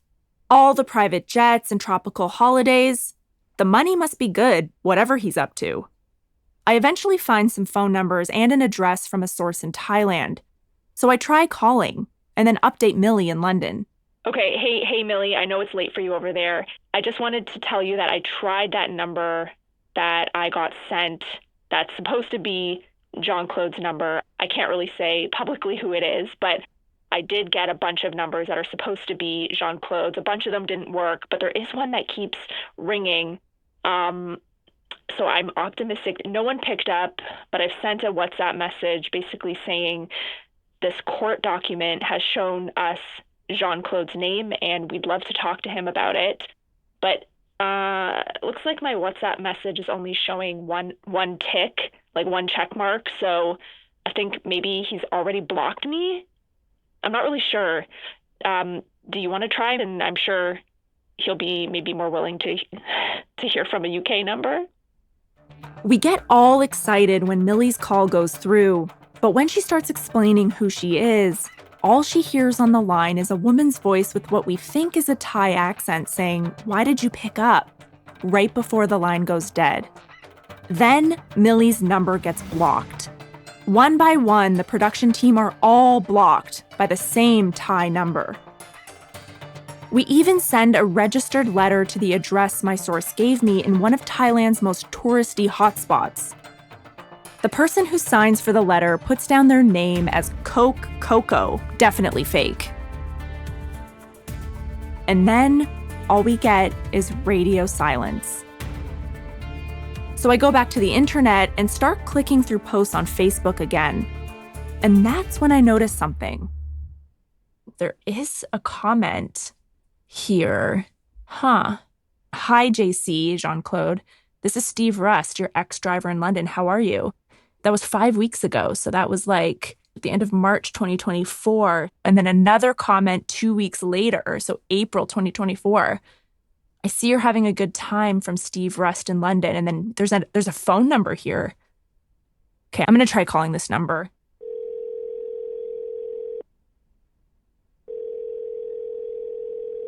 Hello. Oh, hi, is that Steve? Yes. Hi, Steve. My name is Rachel Brown. I'm a journalist from Toronto, Canada, working on a podcast series about a man named Jean-Claude Roy. I saw on his Facebook that you wrote that you were his driver at one point. Does that ring a bell? Yes. Do you have a few minutes for me to ask you a few questions about him and what it was like working for him? I can tell you it was fantastic. I had a great time. Oh, he was a good employer. Yeah. He was just very caring. He always paid me more than I was due. And I don't know, he was just very fair to me. Satisfying seems a strange word to use for a former employer, but I like how instantly open Steve is. He tells me that he worked for Jean-Claude for about 3 years around 2016 when he was living in London. He would drive him around nearly every day in a flashy Mercedes that Jean-Claude bought him. Did you know what he did for work? Did he ever talk about his business? Yeah, briefly, yeah. He used to sell, I don't know, some kind of books or medication or something like that. I did ask him how he does it. And he said it's all about people buy stuff from him and he just mails it out. So just using the mail? Yeah, I think there was something like that, yeah. Steve only had a vague idea of what Jean-Claude did for a living, but he could see that business was good. Not just from Jean-Claude's generosity, but from his lifestyle too. While living in London, he's staying in a large apartment in a super exclusive neighborhood dining out almost every night. Every kind of restaurant he would eat in, I couldn't afford to. Let me put it this way. He was quite well off. Why did you stop driving for him? I went to call him one day and his numbers didn't work. Oh. And I thought, that's strange. But I mean, look, he used to call me on my birthday, which was 27th of December. And he used to call me every year, wish me a happy birthday. And suddenly he didn't call me anymore. I didn't understand it. So he'd obviously got his English telephone numbers cut off. He left. Steve sounded genuinely upset that this client who'd become his friend had abandoned him. After 3 or so years of seeing Steve every day, Jean-Claude vanishes. So while Steve has given me some more details about Jean-Claude's lifestyle, even he can't get in touch with him.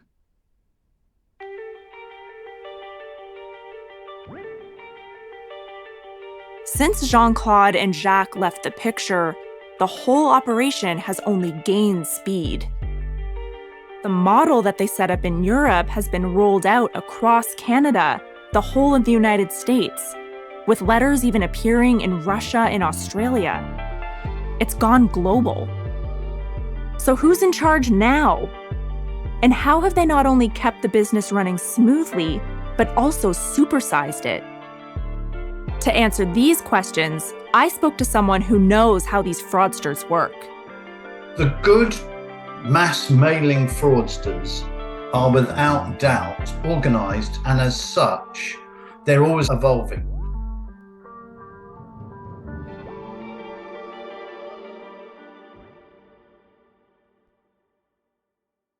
When a scam like this crosses multiple decades and country borders, law enforcement agencies around the world get to know each other. It's similar to the intelligence sharing we do as journalists.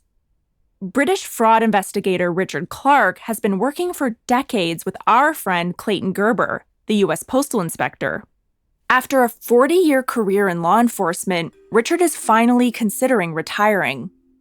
Yeah, I think Clayton's next, and then I think it'll be Yes. Okay, let's see if I can help you out here, guys. Richard is the lead investigator for the Trading Standards Scams team in the UK.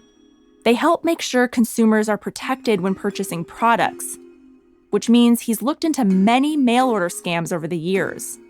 I'm hoping he'll give me a fresh perspective on how these types of structures function on a broader level, reveal patterns and links that might show me a way forward. You've got to look at what have you got? Is there parts or components of what they are doing similar to what you've seen previously? And yes, we do see it. The similarities from the mailing and the contents of the mailing right down to the envelope and how it's prepared. That's Investigation 101. Through our investigations, it was clear that there was a network of people that knew each other, shall we say. And so you'd get a copywriter here in the UK. And yes, these people were employing copywriters to write the messaging. So copywriters would normally hire other copywriters, like ghostwriters for ghostwriters. And there was commonality and links between them all, along with mailing destinations as well, where those mailings were being sent to, which were invariably not to the bad actors directly, but they were through third parties, which would be serviced offices, mailboxes, etc. This decentralized structure is crucial to the success of the Maria Duval letters. And it's also what makes it so hard to pin down the orchestrators. What Richard is saying reminds me of Keitha's role in the scam. Culpable in part, but also a fall guy. Not at the top, but somewhere tangled in the web.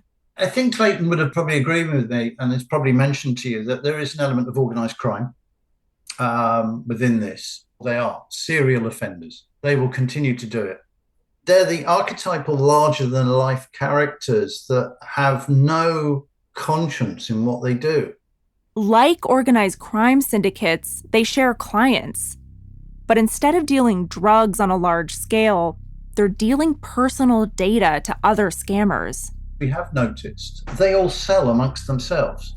So you get a Maria Duval letter, it goes out to a victim, they respond, Maria Duval and the people behind it have made some money. And then from there, they can then say to the people that are offering so-called lottery wins, hey, we've got these really good details.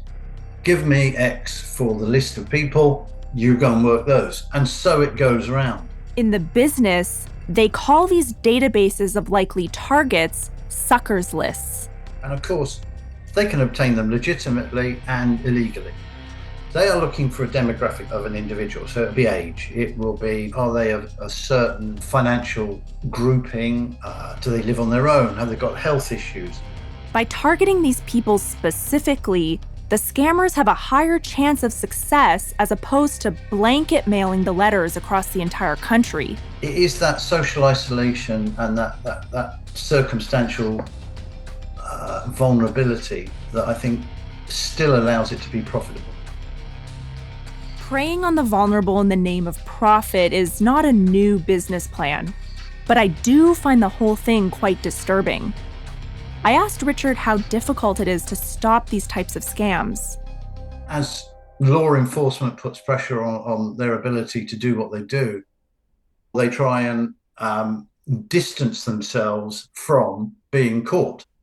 Because of the profitability, historically, these guys are still trying to do what they're doing. Or they've moved on, or they've been arrested, etc., and other people have stepped up to the plate. The people at the top of these organizations are always maneuvering, building on what came before. They don't just come out of nowhere and go straight into running a long con like the Maria Duval letters. Understanding that, Richard says, is key to investigating them. If they can't push tin or they can't sell cars, they'll try and do this. Or the next big thing. Certainly on some of the characters that we've seen, that appears to be their background. That, a copywriter is probably well versed at marketing and trying to sell toothpaste 1 minute. So what's the difference if they just try and sell a clairvoyant? What makes the Maria Duval letters so devastatingly effective is not Maria herself or the psychic services being offered. It's the slick and professional operation behind the scenes, a business model that's been honed over decades. If Richard's analysis is right, then whoever has taken over the scam must not be new to all this. I imagine a career criminal with a sharp entrepreneurial instinct. Clever, ruthless, elusive. This person has avoided conviction for over 20 years. But again, that's exactly why teams of journalists and law enforcement agencies from across the world work together on cases like this. And back over in the US, Clayton is on the verge of a major breakthrough. We became aware the letters were being entered into the mail stream in Albany, New York. Once we figured out what was going on, we stopped one of the vehicles at the border. That's next time on The Greatest Scam Ever Written.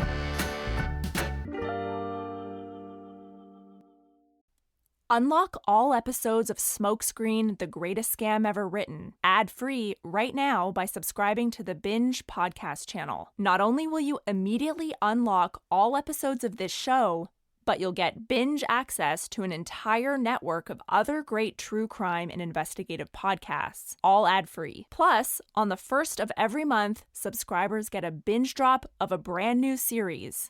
That's all episodes, all at once. Just click subscribe at the top of the Smokescreen show page on Apple Podcasts, or visit getthebinge.com to get access wherever you get your podcasts. This episode of The Greatest Scam Ever Written was hosted by me, Rachel Brown. Our sound designers are Luca Evans and Sam Cassetta. Our mixer is Jay Rothman. Our assistant producers are Luca Evans and Leo Schick. Our producer is Millie Chu. Our story editor is Dave Anderson. Voice by Jean-Luc Fontaine. For ITN Productions, our production manager is Emily Jarvis. Our executive producer is Rubina Pabani. For Sony Music Entertainment, our executive producer is Catherine St. Louis. And special thanks to CNN journalists Melanie Hicken and Blake Ellis and Willem Bosma for their reporting over the years on this story.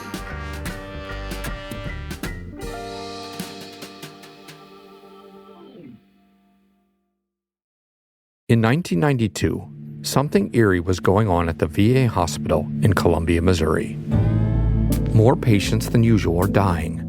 They're dying on the same wing, often on the night shift. Is this coincidence or something far darker?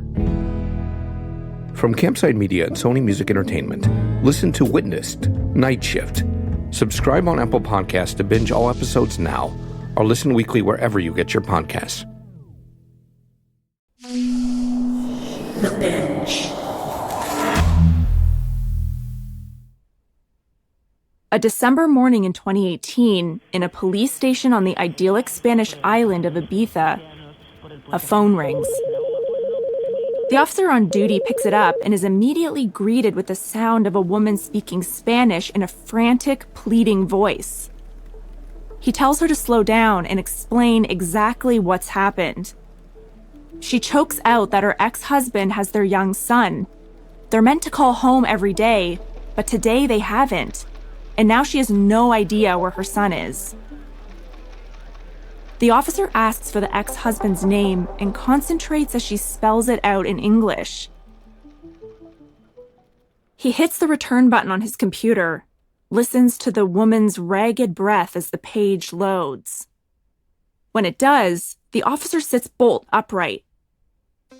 Not only is this man showing up in their system, it appears there's a warrant out for his extradition, courtesy of the U.S. government. The Spanish police, along with U.S. federal agents, have been looking for this guy for 5 years. Trying to steady his voice, the officer asks the woman to tell him where her ex-husband is. She gives him the name of a hotel. It's a 15-minute drive from the station. He slams down the phone and rallies his colleagues. They need to hurry.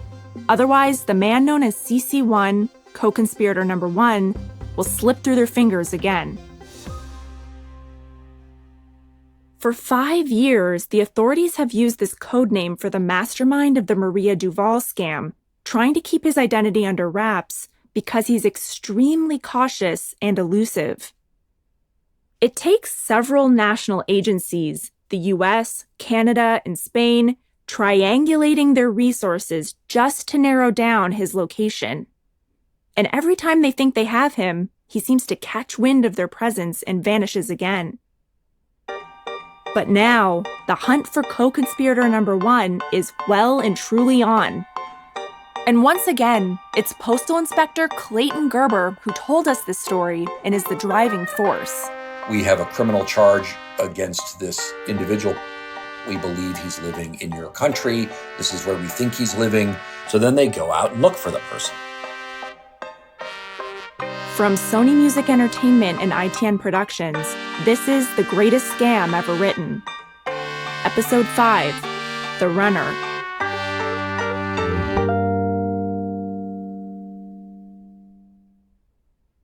We now know how the Maria Duval scam was born back in the 80s in France. Its fathers were 2 master copywriters, Jacques Maillan and Jean-Claude Roy. With the help of fellow journalists, we pieced together their stories. But with Jacques dead and Jean-Claude out of the picture years ago, it seems there must be a new player. And this person has ramped up the scam beyond anything that came before. From my conversation with UK investigator Richard Clark, I learned that there are patterns to how these people operate. They reuse and evolve their business plans, switching up what they sell. They stay in the background and off the paper trail.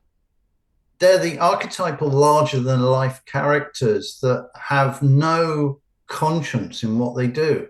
All these features make fraudsters like this extremely hard to catch and prosecute.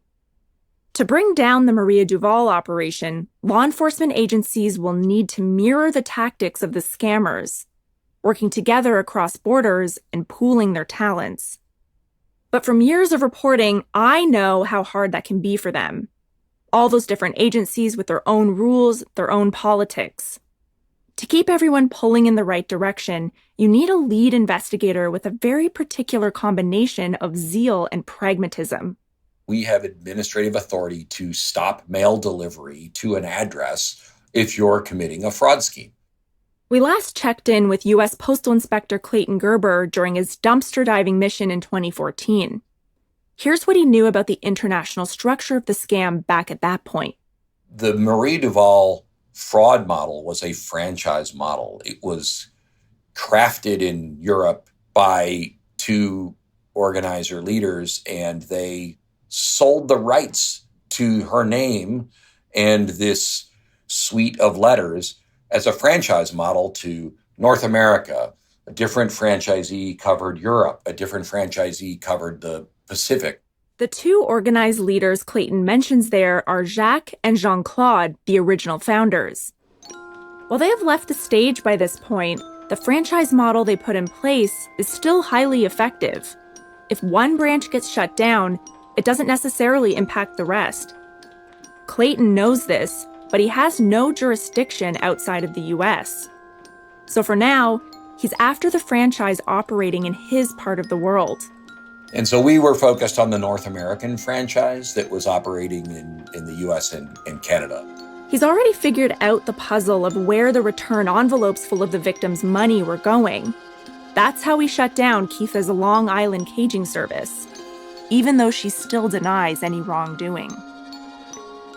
Now, it's time to trace the original letters, supposedly from Maria Duval, the ones sent to the victims.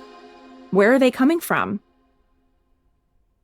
We became aware the letters were being entered into the mail stream in Albany, New York. Not many post offices can process mail on the scale of the Maria Duval letters, so Clayton knows where to look.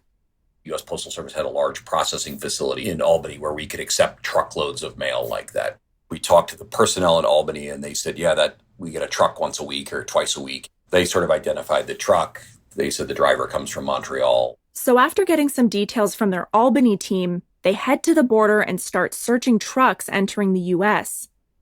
Before long, they discover one of the trucks is overflowing with Maria Duval letters. It's only now that Clayton has a clear sense of just how many letters are coming into the country. A typical mailing would be 50,000 letters, 100,000 letters. They do 50 or 100,000 a week, and they were getting about 7,000 paid responses from that. So at 100,000 a week, that'd be 7%. That's a remarkable return on a direct mailing scheme. That is phenomenal performance. So now they know that all these hundreds of thousands of letters are coming from Montreal in Canada. But they can't just charge over the border without first coordinating with the Canadian authorities. In the meantime, there's a more immediate issue. Though Clayton now knows roughly where the letters are coming from, he still doesn't know who is sending them. And figuring that out is easier said than done. On all of these mass mailing schemes, they diversify their locations. They don't want to get caught. They will mail from some location. They will have their mailboxes where they receive their payment at some location. They will have that bundled up and shipped to another location to make it very hard to identify where they are. But in the paperwork they seized from Keitha, Clayton notices one company name that keeps cropping up: Infogest. So they would order the print jobs, hire a printing house to print the solicitations and a mailing house to stuff the envelopes. This company seems to be coordinating it all. And on closer inspection, it turns out that Infogest is just the latest name from the same Montreal-based company that's been taking the Maria Duval payments, Destiny Research Center. But Clayton sees right through the ruse because the personnel are exactly the same. There were 2 or 3 or 4 people that worked in Montreal at Infogest and were sort of coordinating the operation of this scheme. Clayton has found the company responsible for the Maria Duval scam, at least in North America. So who is running Infogest? We had a large volume of email communication between Infogest and the caging service. And that email communication was primarily Mary Thanos and Phil Lett talking to the caging service in the regular operation of the business. The documents Clayton seized from Keitha's caging service show that Infogest is run by two Canadian citizens, Mary Thanos and Phil Lett. Mary is the company's director of operations. She's in her late 50s, and from the emails, Clayton gathers that she supervises the whole team. She looks after all the money that's coming in and out. Bulk buying products for the letters, magical pendants, the Lakshmi statues, gold rings. She instructs teams to remove the Made in China stickers from them. Each email politely signed, "Best regards, Mary Thanos." Philip Lett had the title of Director of Marketing. A few years younger than Mary, he was in charge of printing out the letters, mass producing them, and shipping them out. Together, Mary and Phil are overseeing all aspects of the business. They even edit the content of the letters. As Clayton's investigation of Infogest deepens, he begins to understand how Mary and Phil run the scam so successfully. The first step is that Infogest buys what are called suckers lists. Richard Clark, our UK fraud specialist, mentioned these last episode. They're lists of consumers that are grouped together based on their buying habits. Because what you have bought helps build a picture of what you might be willing to buy in the future. Whether that's another tiny bottle of eye-wateringly expensive moisturizer, in my case, or Maria Duval's psychic services. Brokers then put these lists together and sell them to marketing companies and scammers. Clayton explains it to me using an old-school example. You might go to a county fair and you might put your name in a fishbowl to win a prize.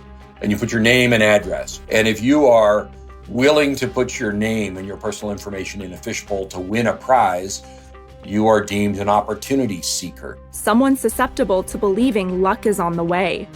And those are often lists of people that are valuable to fraudsters and scammers and the like.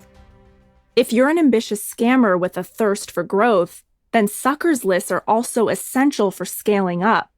If I'm a fraudster, I will go to these data brokers and I'll say, here's a list of my 10,000 customers. They've already given me money.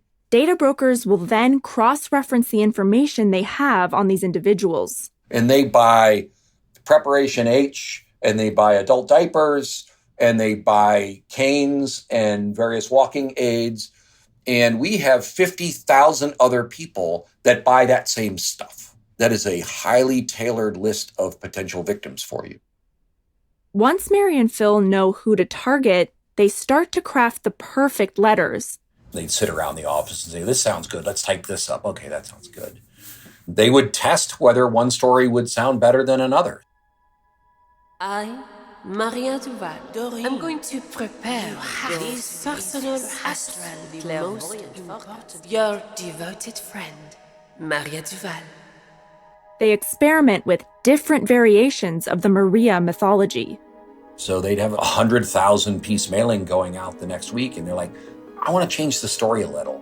Let's try this. And they'd mail 50,000 with the new story and 50,000 with the old story. And they'd test which story would generate more payments. And whichever one won, that was the new story that they were going to go with.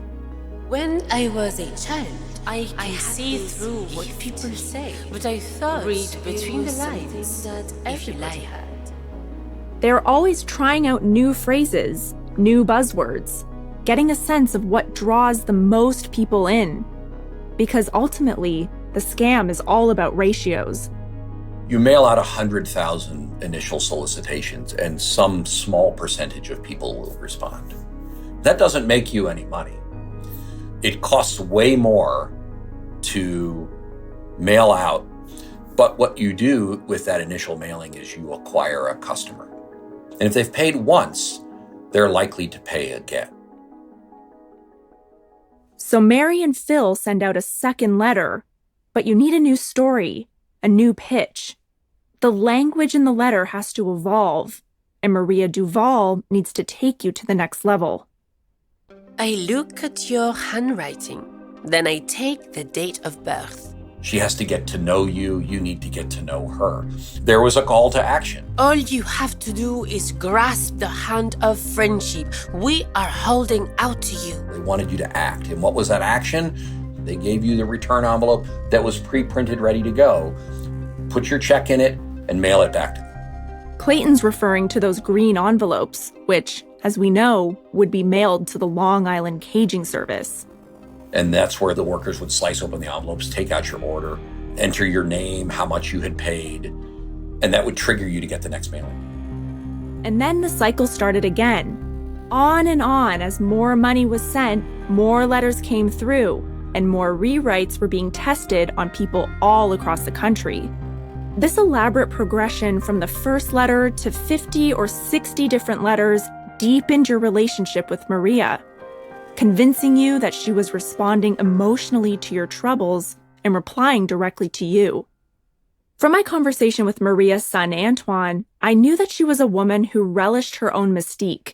But in these letters, the line between fantasy and reality has dissolved completely. The stories of all of these things that she may have done, those were the creations of Phil Lett, Mary Thanos. Every representation was more fantastical than the next. It's so brazen. I asked Clayton how a scheme like this has gone on for so long without being shut down. He says the key is the way its scale is hidden from each individual victim in each local police force.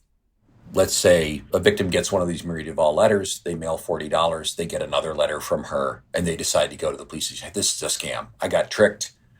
I don't even know if a police department would even take your complaint. You're not going to find anybody to investigate it. It's like when Chrissy Robinson went to the police station to report the letters her mother Doreen had received and got told it was just buyer beware. These individual victims were just too small fry for resource-strapped local authorities to take seriously. But when you add up the volume, we never in our wildest dreams thought that these schemes were at this scale. I mean, the Marie Duval mass mailing scheme was extraordinary in its size and scale. Even just looking at the U.S. numbers, it's one of the largest scams the world has ever seen. 1.4 million unique humans in the United States responded. Now, there's 330 million people in the United States, so that is 1 out of every 300 men, women, and children walking down the street fell victim to this scheme. That's what makes this scam unique. You'd be hard-pressed to find 1 out of every million officers who have investigated a crime with 7,000 victims. Compound that to 7,000 victims a week. It's just unheard of. Crimes like this don't exist. The only way to stop this sprawling scam is to take out the people at the very top. Clayton zones in on Mary Thanos and Phil Lett. By 2015, he's got enough evidence for an indictment and is working with Canadian authorities to bring them in. We have all of the evidence. We are ready to go. But how will the masters of the Maria Duval operation respond? In 1992, something eerie was going on at the VA hospital in Columbia, Missouri. More patients than usual are dying. They're dying on the same wing, often on the night shift. Is this coincidence or something far darker? From Campside Media and Sony Music Entertainment, listen to Witnessed, Night Shift. Subscribe on Apple Podcasts to binge all episodes now, or listen weekly wherever you get your podcasts. So we had overwhelming evidence that Mary Thanos and Phil Lett knew what was going on. They were overseeing the mailing operation. They were overseeing the caging operation. So we were prepared to charge them and file criminal charges and indict them. The charge? Conspiracy to commit mail fraud, which carries the maximum penalty of 20 years in jail plus a fine of $250,000. Clayton quickly gets a court order forcing Infogest to stop trading, effectively closing down the largest, most profitable arm of the Maria Duval scam. But before pushing the button and extraditing Mary and Phil from Canada, he decides to lean on them to see if they'll cooperate. And if they do, he'll be able to roll up anyone else involved in the scam in the US and Canada, and perhaps even gain some intel on its operations worldwide. If Mary and Phil plead guilty and share what they know, their sentences could be drastically reduced. They agreed to cooperate. They agreed to come to the United States and sit down and meet with us. In 2014, Clayton and his fellow investigators finally interview the duo running the scam he's been investigating for months. He's surprised to find out that the threat of indictment is not the only reason they've come here today. They had a significant change of heart. One of them had started to care for her elderly father. Her father had been paying money to a mass mailing scheme, and it hit her very hard that she was running one of those schemes. It's a strange moment. Mary Thanos has a crisis of conscience and reveals that her own dad has been a victim of a scheme that's very similar to the one she's been running. And after Infogest shuts down and they both await indictment, Philette gets a job as a letter carrier delivering mail for Canada Post. And he recalls that he would go to a mailbox and he would have a stack of letters to put in the mailbox. And he recognized them. These are fraudulent solicitations. He knew what they looked like. And he knew that there were elderly people living there, and he was sticking these solicitations in their mailbox, and there was somebody victimizing them. And it hit him very hard. There are plenty of moments in this story that seem almost too neat, like the work of a cheesy screenwriter. I even had to go back and fact-check what Mary and Phil said with Clayton, given how convenient it all sounds. He told me that his team is pretty good at sorting truth from BS. And if there was any hint that Mary or Phil were making any of this up, they would have lost their cooperation credit. Maybe it's naive of me, but I want to believe that their moral revelations are sincere. I think they had probably rationalized what they were doing for so long that they stopped thinking about the people opening the letters until they were forced to. Of course, I'm desperate to speak to Mary and Phil directly, but they've declined to take part in this podcast. Whatever their motivations may have been, Mary and Phil tell Clayton everything. Mary knew how to administer the operations. They were good at it. They had been doing it for a long time. They confirm everything Clayton has pieced together about the way the scam's been operating. But then they throw in a curveball. It's not until Mary Thanos and Philette come in and start talking to us that we get the full picture. They claim that they were acting under instruction, and they have email and phone record evidence to back this up. Turns out, Mary and Phil are not at the top of the chain. They're second in command. They had an absentee boss who was rarely in Montreal and took great pains to stay off the books. His name didn't exist on paperwork anywhere. He had intentionally kept his name off of Infogest paperwork. He would direct Mary and Phil on how to adapt the letters to push new psychic products. He was always driving them to scale up, to target more people, to make more money. I think his typical direction was to call them up and say, I need more money. Send me money. I need money. I have to buy another car, or I'm buying another house. Who is this boss? The emails are signed with the entirely unconvincing pseudonym Billy Rod. But sitting across from Clayton, Mary and Phil give him the true name. And they are the ones who revealed that really Patrice Runner is running the show. Patrice was the owner of Infogest. He was the boss. Patrice Runner. It's almost too perfect for a scammer living outside the law. With Mary and Phil as high-level witnesses, Clayton now has Patrice squarely in his sights. They were cooperating, providing us records, and we were able to prove the charges against him. It's official. Patrice Runner is the boss, and Clayton's ready to take him down. Then it's a question of where is he?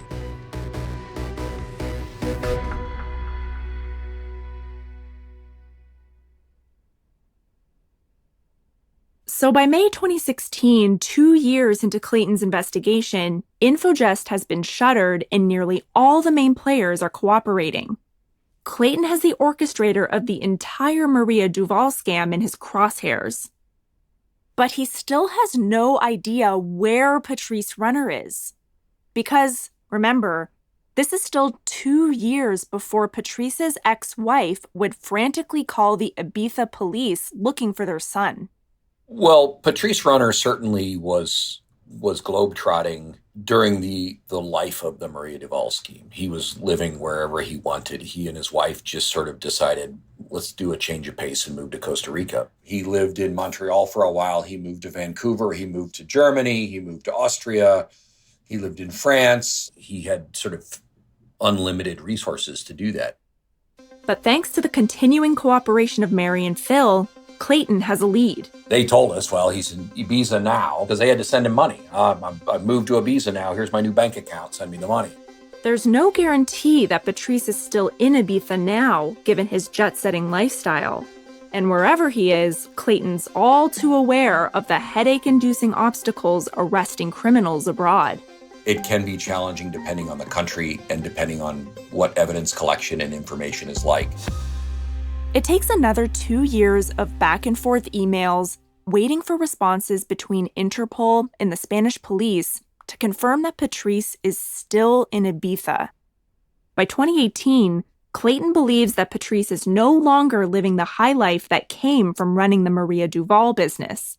We shut the scheme down, and all of a sudden the money stopped, right? So he doesn't have these unlimited resources to fund this fabulous lifestyle and move around willy-nilly.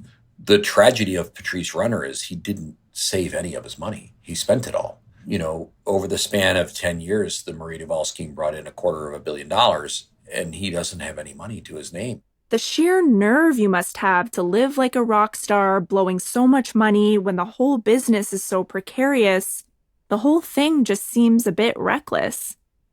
There's also a part of me that wonders if it's really true that all the money is just gone and not secretly stashed somewhere in a Swiss bank account or something.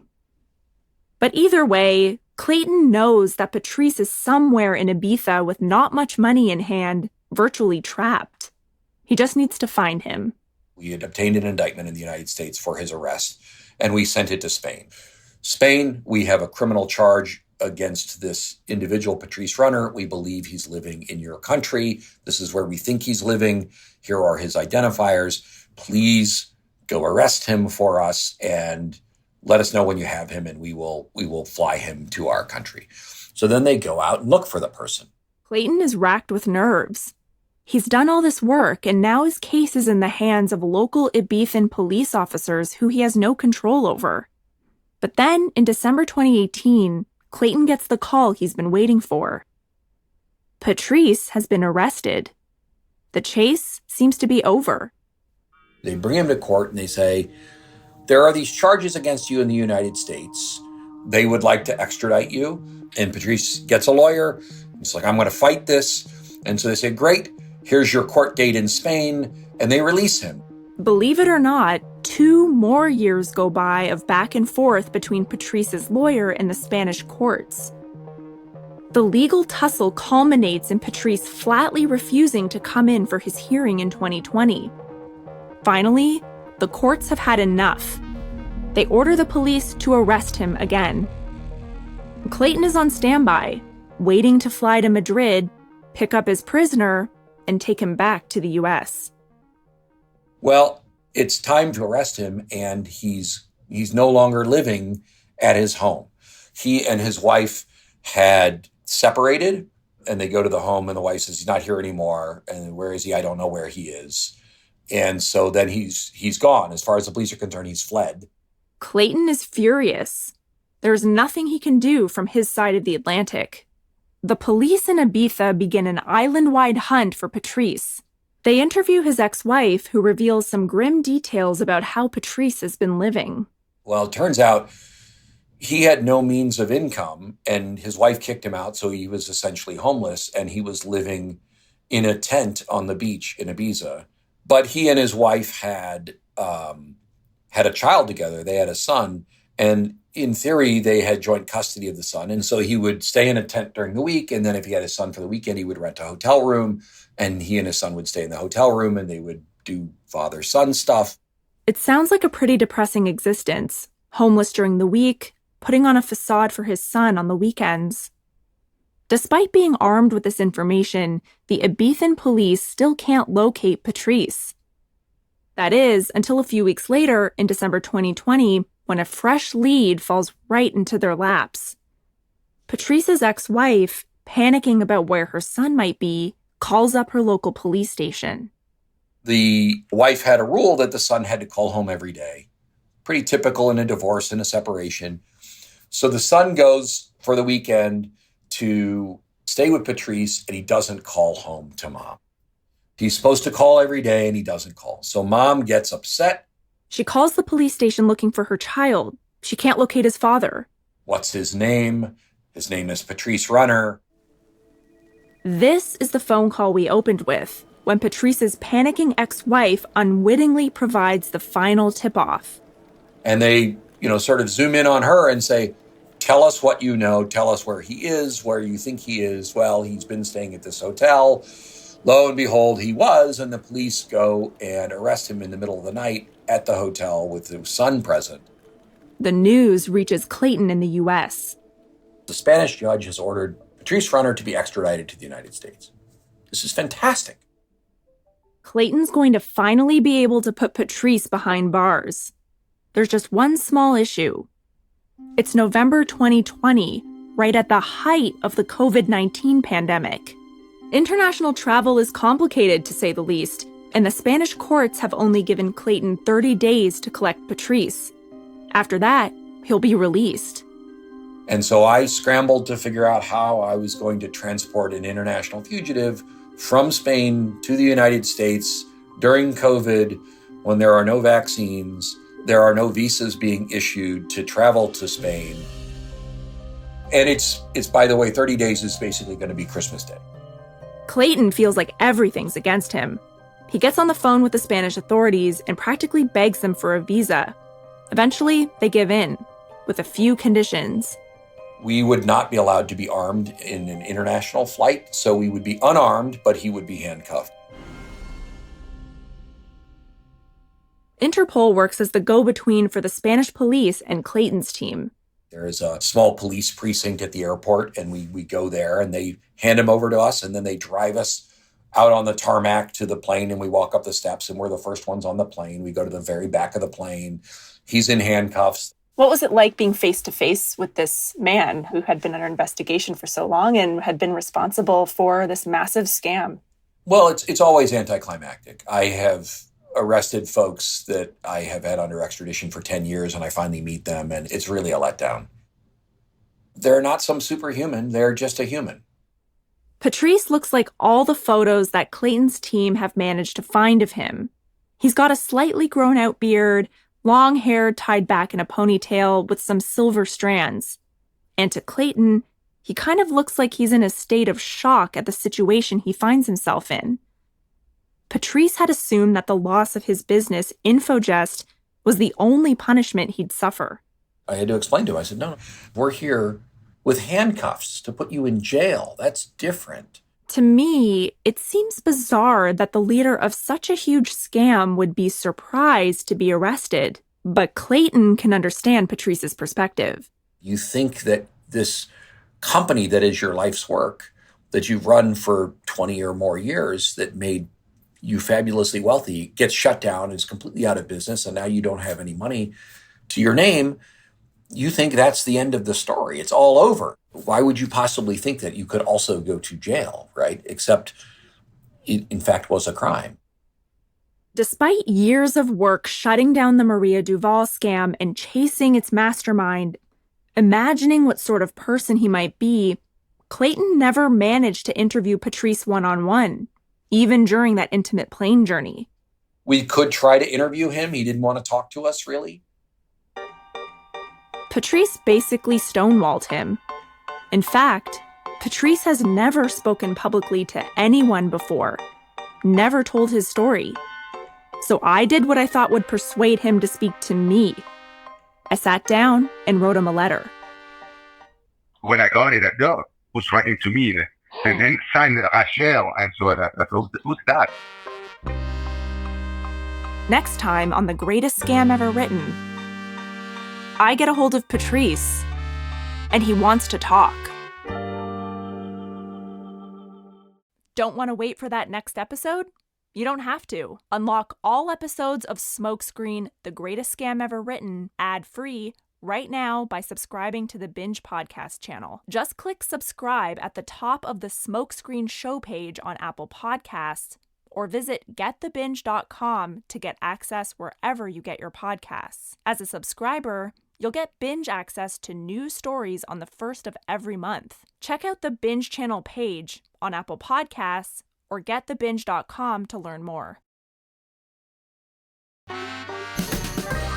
This episode of The Greatest Scam Ever Written was hosted by me, Rachel Brown. Our assistant sound designer is Sam Cassetta. Our sound designer is Luca Evans. Our mixer is Jay Rothman.